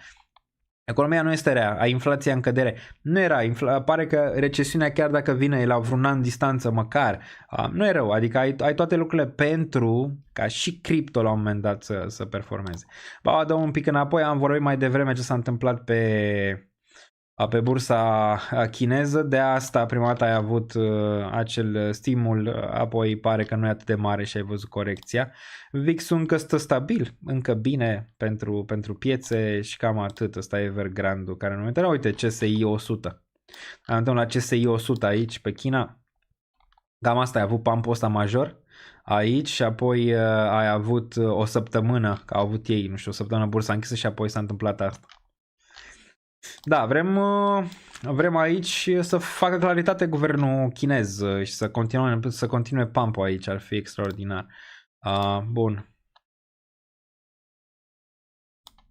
Bonds, ziceam de bonds, US2-ul, din nou, crește mai mult decât US1. Cred, să ne uităm un pic aici. Ia. Încă nu, dar aproape. Să trecem, știți foarte bine teoria mea și a fost teorie bună. Dacă te uiți la macro, a mers intact ultimii ceva ani de când facem live-urile aici, macro a fost intact. Poți să mai iei de analize ce mai facem aici și alte chestii, că astea n-au cum să fie. Dar macro a fost on point, cel puțin momentan. Văceam când s-a întâmplat asta, că trebuie să așteptăm să vedem aici. Din punctul meu de vedere ăsta va fi fake out și vom sta în continuare în regiunea asta și de-abia vom avea probleme în 2025, probabil undeva din iulie, după cum arată momentan. Asta e de bine aici.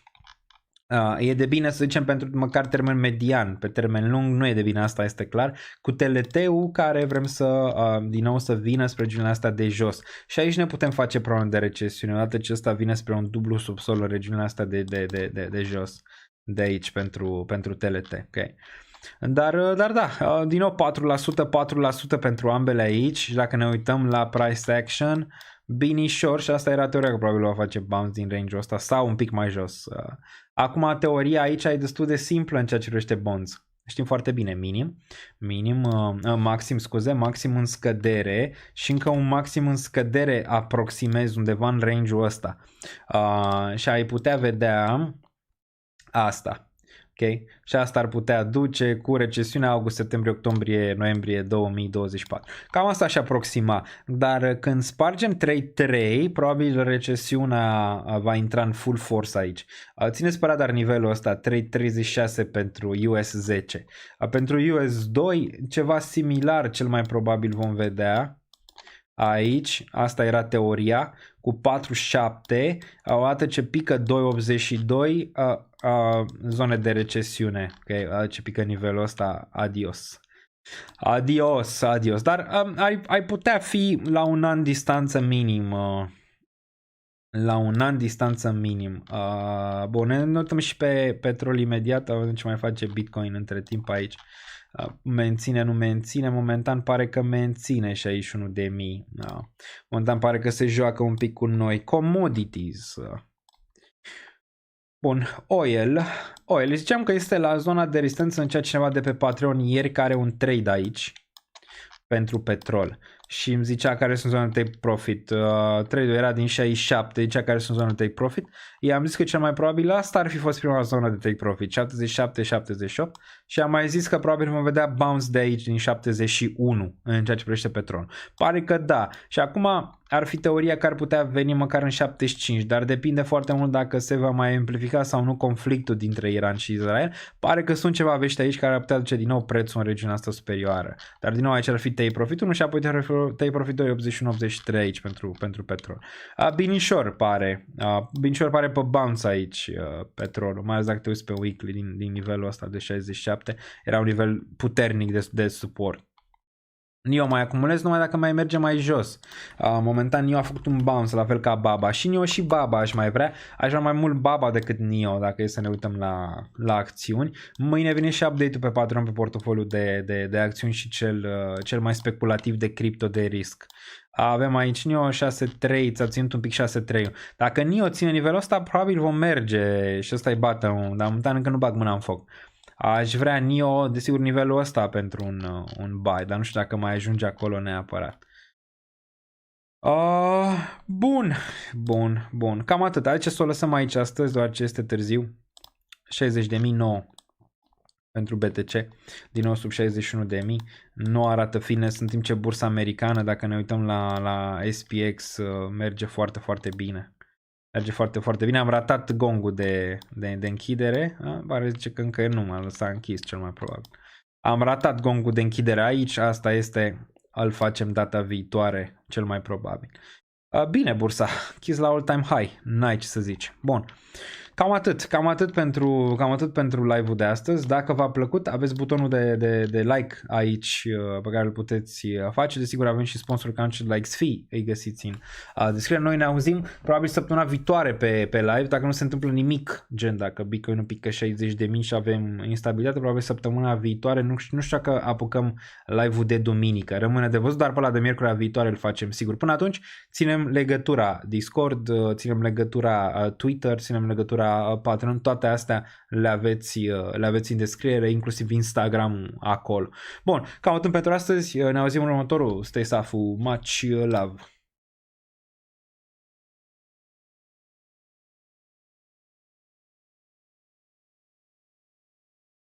Welcome.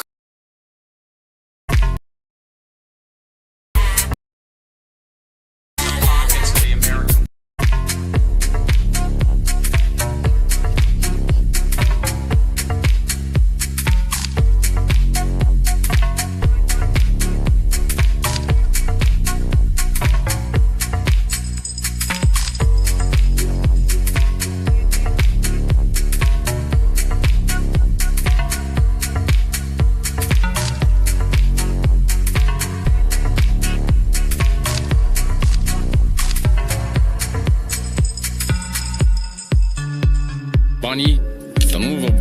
încă nu e investit, nu e cheltuit. Nu mai am niciun leu.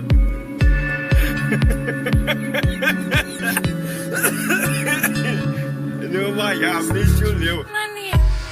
Ce clădim, ca m-a spus meșterul Manole, ce a clădit ieri, a căzut alalt, cade și după aia e de la capăt.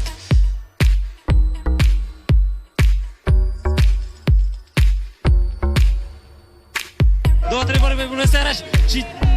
Bravo, Bobe! Două, trei cuvinte și... Bravo, Bobe!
Eu n-am banii necesari să investesc în astfel de monede. Eu bag cardul, scot milionul, îmi cumpăr ce am de nevoie și atâta tot. Nu. Mă pricep cu criptomonede și cu astea. Pentru un lapte bătut și un sandwich mi-ajunge.